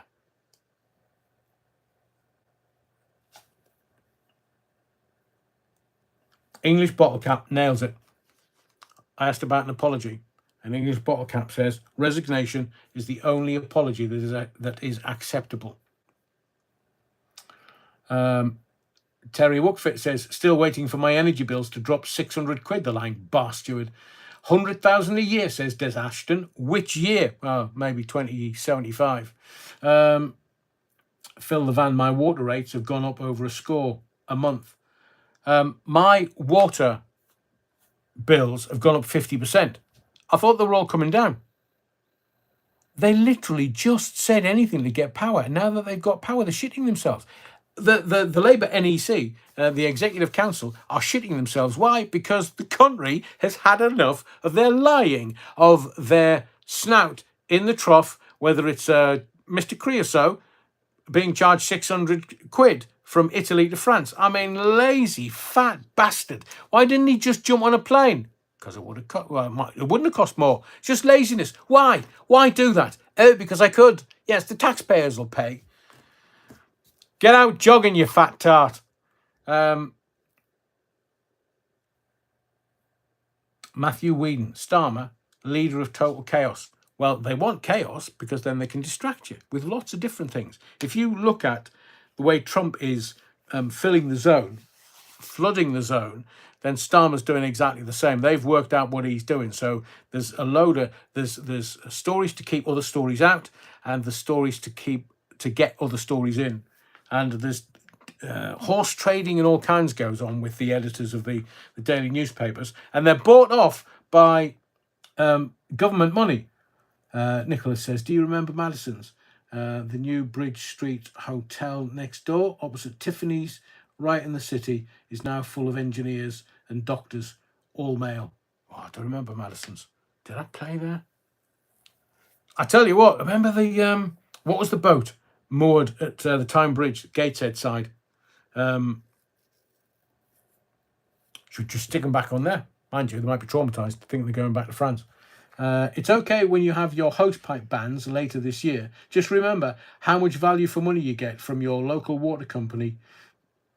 Up here, water's included in the council tax. Really? God, blimey. I know that some of these water companies, water utilities, are absolutely taking the piss. Pun intended. So net migration and illegal migration. Just watch as the white paper goes through Parliament and into the Lords, and they're talking about net migration, trying to bring net migration down rather than illegal migration. They're absolutely categorically not going to do anything about illegal migration. And that's why, and Farage has to be careful, because that's the ticket he's played on for, blimey, 10 years. If he doesn't do the job, the electorate will get rid of him and his party quicker than he can say, got any NatWest shares? Les Griffiths, I have to filter the shite before it's drinkable. I'm with you, Les. The Bad Wolf Project, have the weather maps in the UK started turning black yet? I see ITV praise the sunshine and force the renewable energy stick down your throat. Not a first for ITV. Scove, anyone?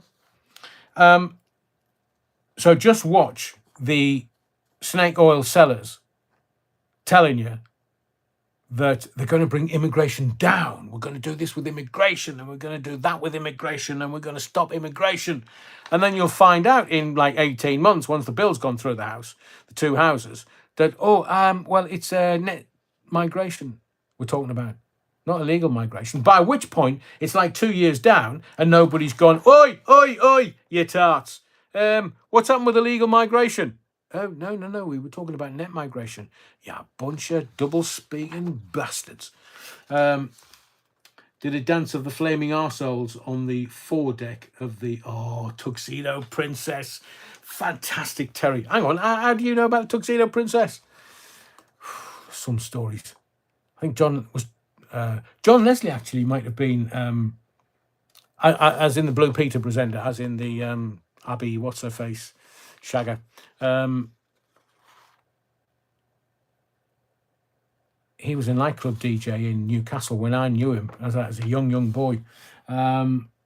Fatal racing driver, Adrian. Can I ask you again, what do you think about the South Africans going... what is fatal racing driver? What does TOI mean? The USA. Thank you. Phil Levan. Know about replacement theory? Well,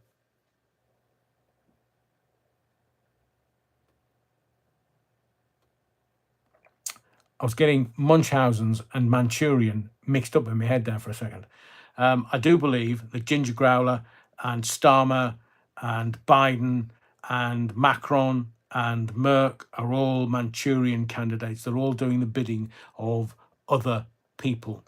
Shan't say any more than that. But ITV work, yeah. Fatal racing driver. If you kind of let me know what your what South Africans going to the USA.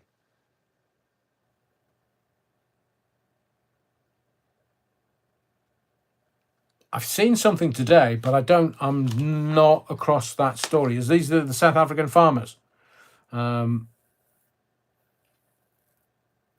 It's the white farmers in South Africa. But didn't Robert Mugabe do this decades ago in Zimbabwe, where they were getting rid of all the white farmers to give it back to the blacks?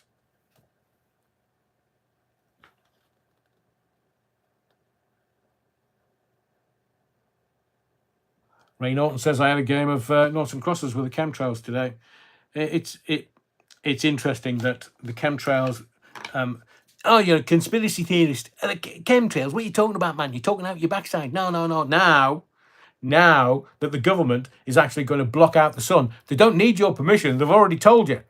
And remember, evil needs to tell you first. So they've told you first, and now they're just going to block out the sun. So you'll get up 8 o'clock in the morning going, fantastic. Look at the blue skies. It's going to be a beautiful day. I'll go to my allotment. And then the next thing you know, within 90 minutes, it's bloody grey skies and no sun. Phil Levan says, yeah, there was an uprising in Zimbabwe. I know. Robert Mugabe. Was it Robert Mugabe who fanned the flames? Lineker apologises for sharing offensive Zionism post with rat image. Aidan, I was going to mention that. And I find it most odd because one of the most Jewish football clubs in the Premiership is Spurs. And why do you think Spurs never play on Shabbat on a Saturday? They play on a Sunday. And he played. He was a Spurs player with Gascoigne and other luminaries, but he was a Spurs player. So how could he post some anti-Semitic stuff when he played for a Jewish football club? I don't know whether he's just trying to get front page news and coverage so that he can go to prospective employers and go, look at all that I caused. But he's deleted the tweet, if it is. The old Bovril, up the Spurs. They killed the farmers, could not tend the farms, have no knowledge of farming. I know, Phil Levan. And if you look at Portugal, Germany, France, Spain, UK, they're shafting the farmers because they want to control the food intake of me and you. That's why I think everybody should either in their back garden or have an allotment should learn how to grow their own produce. And Hoddle and Waddle, yes, lovely lamb lunch. Why is Israel in Eurovision. Didn't you know, Les? I mean, Eurovision is worldwide now. I'm being facetious. I've no idea why Israel's in there, because it's Eurovision it's kind of pan-European. But then again, you've got Eastern Bloc countries that are in there. East Mediterranean, is that Europe? Not sure. But if they've got Israel in there, they should allow Syria and Egypt. They should allow Gaza. They should allow who's north of Syria? Turkey. I think Turkey's already in there. If you look at the mapping, you've got some other countries around Israel. I mean, didn't the Israeli entry last year because of Gaza get booed?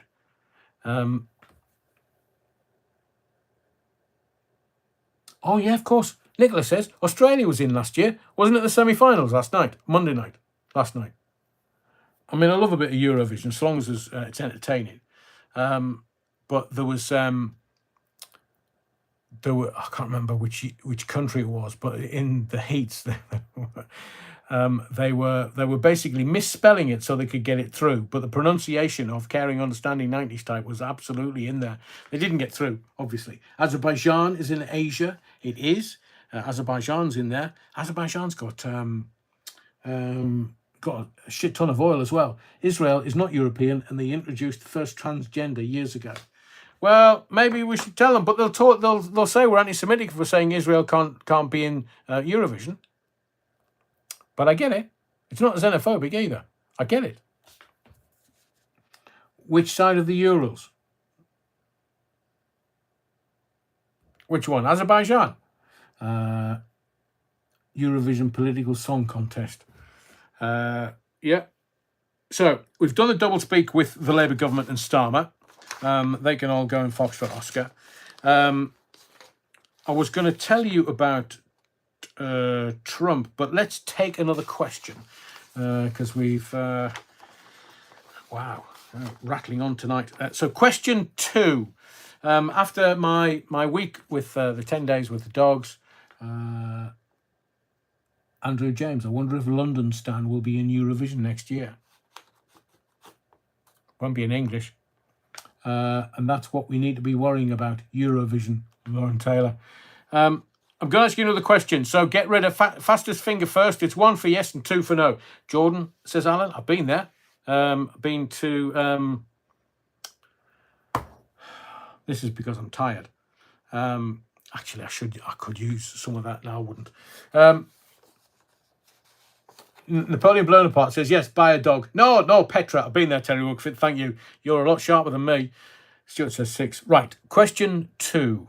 On a scale of 1 to 10, how willing are you to give up your pet to save the planet? Seemingly, by owning a pet, you are doing more damage to the environment than you might realise. I've become an expert in picking up dog poo. I know, Terry. So on a scale of 1 to 10, Mark Starr, thank you, you're very kind. On a scale of 1 to 10, how willing are you to give up your pet? So 1 would be, nah, go off. 10 would be, oh, Jesus, take it away. On a scale of 1 to 10, how willing are you to give up your pet to save the planet? There's Ashton. In a word, bollocks. Never, says Nathan. Everybody's going, no, 0. Karina Jane gives it a 1. Mark's out of 2. I'd give it 1. 2, no, unless 2, no. Lovely lamb lunch. Whoa, difficult, tough audience. 8. Nicholas, have you got a dog and you're willing to give your dog away to save the planet? You, Mary and Meme, 1 to 9. Can't give up a member of the family. Sorry. Brilliant, Stuart. So I just wanted to kind of get...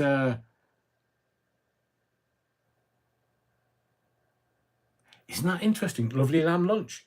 You posted a text earlier and it's just arrived again, like 90 minutes later. The Bad Wolf Project, absolute Rolex. I'm in agreement.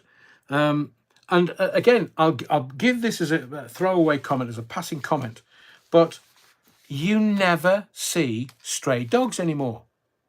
Why not? I mean, the dogs must be, you know, it's a technical term that we use in radio, but dogs must be shagging. They must be knocking them out. Or is everybody kind of breeding dogs to sell them on for big money?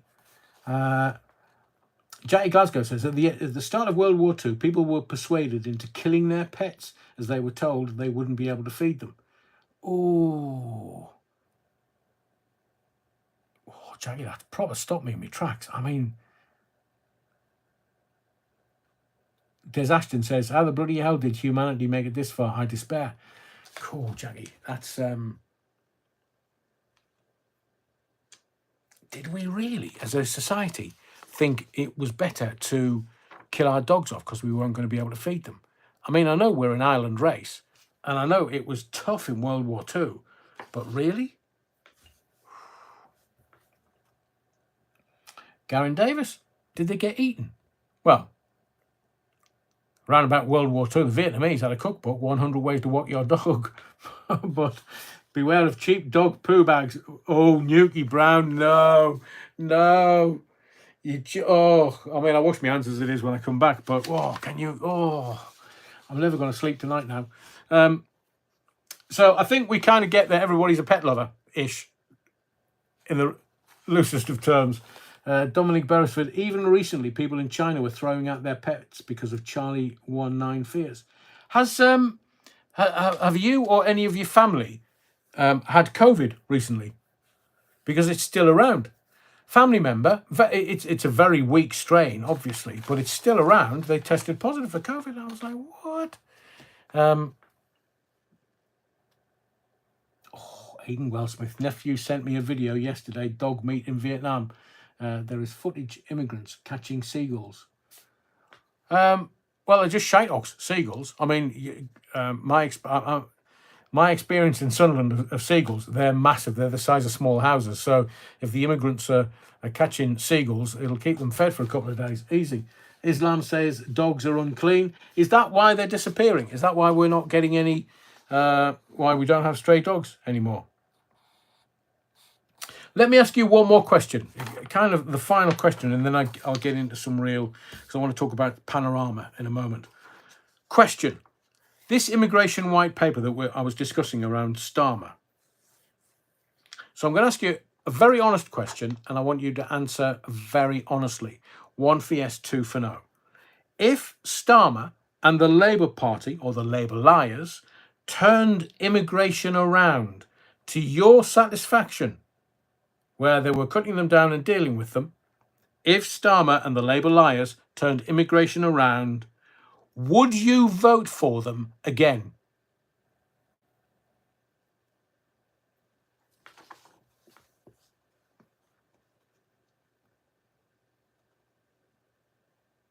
Oh, I mean, honestly, wow, not one person, not one.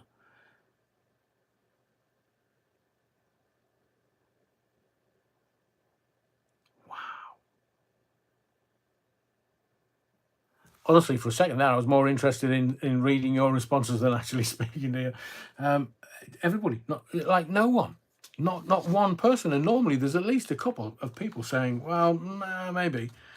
But in which case, we know, as a collective, we are aligned and awake. Labour's done. They're finished. They're over as the party of the workers. My hairy backside. Are they bollocks? Sometimes I'll give you recommendations for things to watch or see if I think they're good enough. And at the moment, I'm watching series 3 of The White.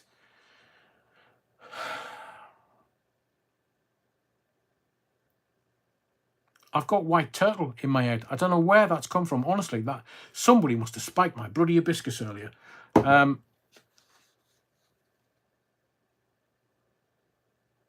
of course. Lovely Lamb Lunch says it's to do with trust. We're all far right. But that's what I think there's a rebranding going on with Labour at the moment. And the other one is Mobland. Mobland is just the best thing this year.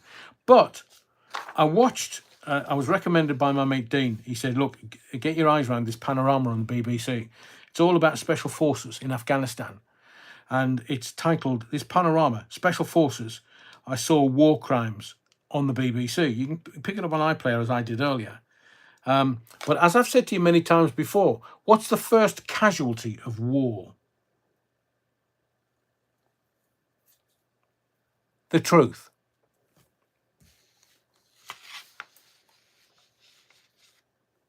Aidan says, agreed on Mobland. If you like Long Good Friday, you'll love it. I do. It's fabulous, fabulous, fabulous.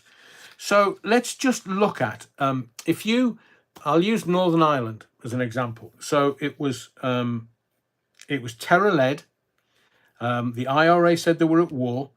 The British government says that they weren't at war. And they said, oh, hang on a second, you've got the bloody SAS on the streets of Northern Ireland. And the government went, no, we haven't. Yes, you have. You've got special forces on the streets of Northern Ireland. And the government said, no, we haven't. Thank you, Vixtex. I was struggling with it. The White Lotus. So I'm halfway through. And I thought it was shite at the beginning. Too slow. But I stayed with it. And I would suggest that the layers and the subtlety are actually quite delicious on Series 3 of The White Lotus. I haven't seen Series 1. I think it was all shagging. But Series 3 is out recently. The Armchair Warriors, who now have 2020 rear view, says Des Ashton. Oh, I agree, Des. Look, the hindsight police or the hindsight governments who go, oh, right, and the BBC. Now, I very rarely watch the BBC. I do not listen to any of the BBC radio stations or shows. Why? 40 years in radio, I know the difference between a good presenter and a shite presenter. Sadly. But what the BBC are forgetting is that we were at war on behalf of the Afghanistanis. Thank you, Jackie. On behalf of the Afghanistanis. But then I thought, how many lawyers are involved in this? Because have you noticed that since they started spunking a shit ton of money at the victims of Al-Fayed, the story's gone. They paid it off with millions. It's gone, disappeared, finished. So now we've got the BBC reporting on, oh, my son was shot. Well, look, this is guerrilla warfare. We had the last time I had a look, it was 457 members of UK armed forces lost their lives. Thousands more were wounded. We were at war. Ostensibly to go and find bin Laden and secure all the oil and the gas that were coming out of the Caspian Sea, down through the Tora Bora mountain range, down through Tajikistan, Turkmenistan, into a warm water port in Pakistan. That's where all the money's coming from. So, this BBC panorama,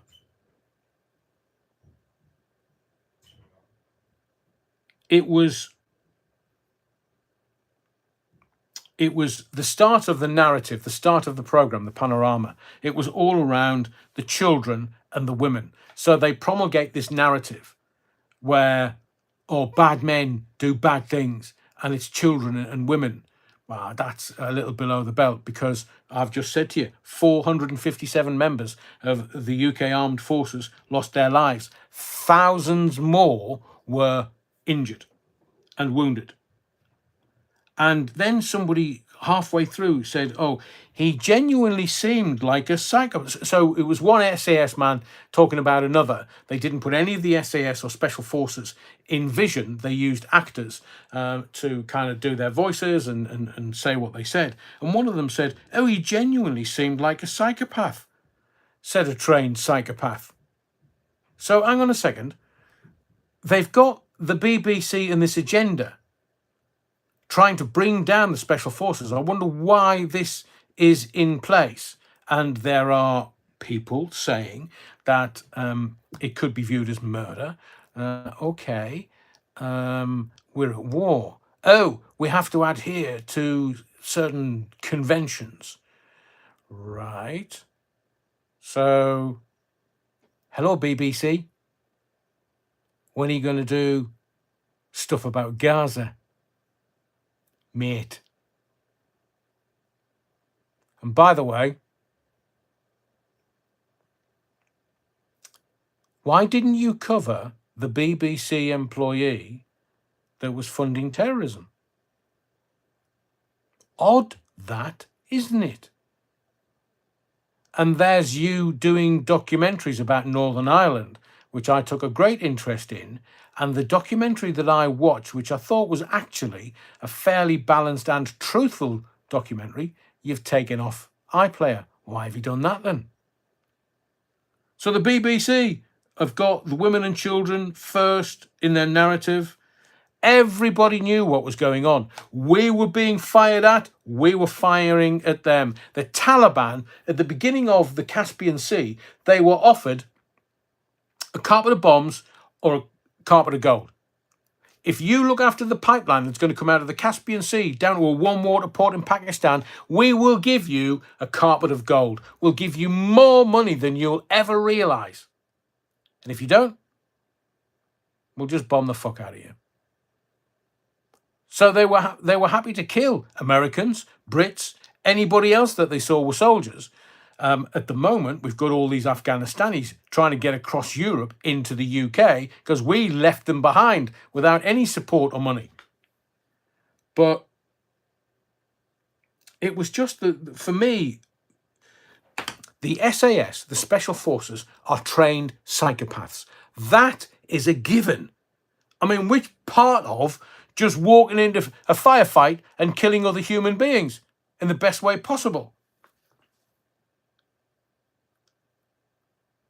Herding Cat says, the Beeb infuriates me with a deep visceral stomach lurch, and it's more painful as I live with my boomer mum who watches nothing else except... okay. Praise be for radio in portable devices. Yeah. Look, I've been employed by the BBC for a few years. I have friends that have been with the BBC for decades and decades and decades, and sometimes the BBC absolutely gets it right. They don't on big state occasions now because, well, bless Hugh Edwards. But this panorama, I'm sniffing an agenda. And the government, the politician, we mentioned the Belgrano, we mentioned the Falkland Islands, we mentioned Margaret Thatcher earlier.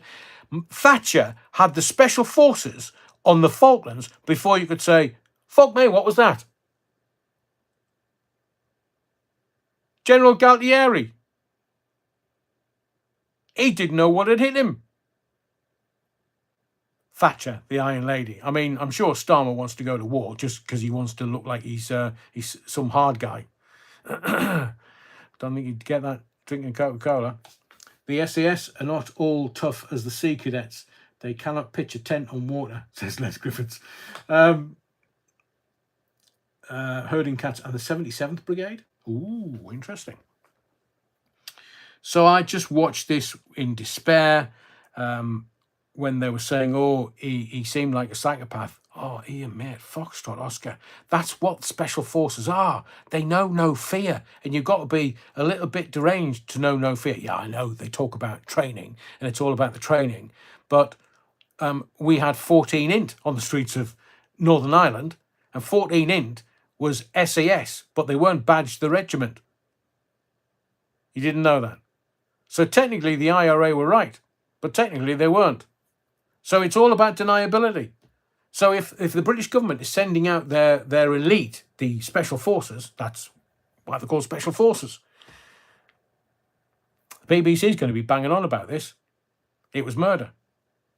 War is murder. I'm not sure whether you're aware of that. So why are we doing this now? When they didn't cover one of their employees funding terrorists. Did you see that? You won't have read it in the newspapers. Well, fleetingly, I think it was Thursday or Friday, it was in one day and gone the next. And that's how you can tell it's an important story, because they don't bugger about. If they see it and they're reading the newspapers and they're 77th are certainly listening to radio and they're watching everything else, whether it be Talk TV or GB News or any of the news agencies, they're monitoring it all. And if they find a story getting out about an Englishman, Frenchman, and a German on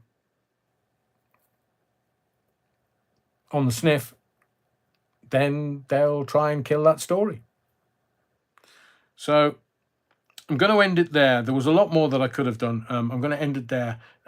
I know that you indulge me, but over the next 5 days, tomorrow I go to a very special weekend working with a charity in support of other men. It's called the Mankind Project, and I'm working with them all weekend.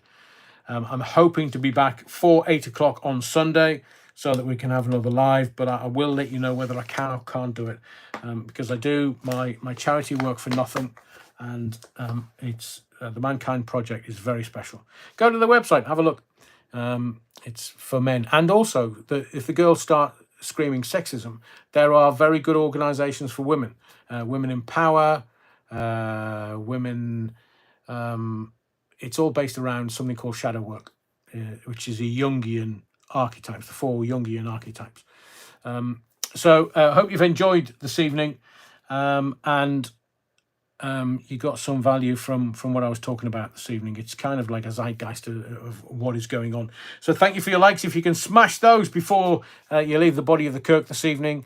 Thank you for your likes, your subscriptions, but most of all your indulgence. To those that have supported the channel this evening, thank you very much. It's very, very welcomed and applied faithfully. But most of all, whatever you do, wherever you go, don't forget the Battenberg. Be well, stay safe, and fingers crossed I'll see you Sunday for another live. Night night.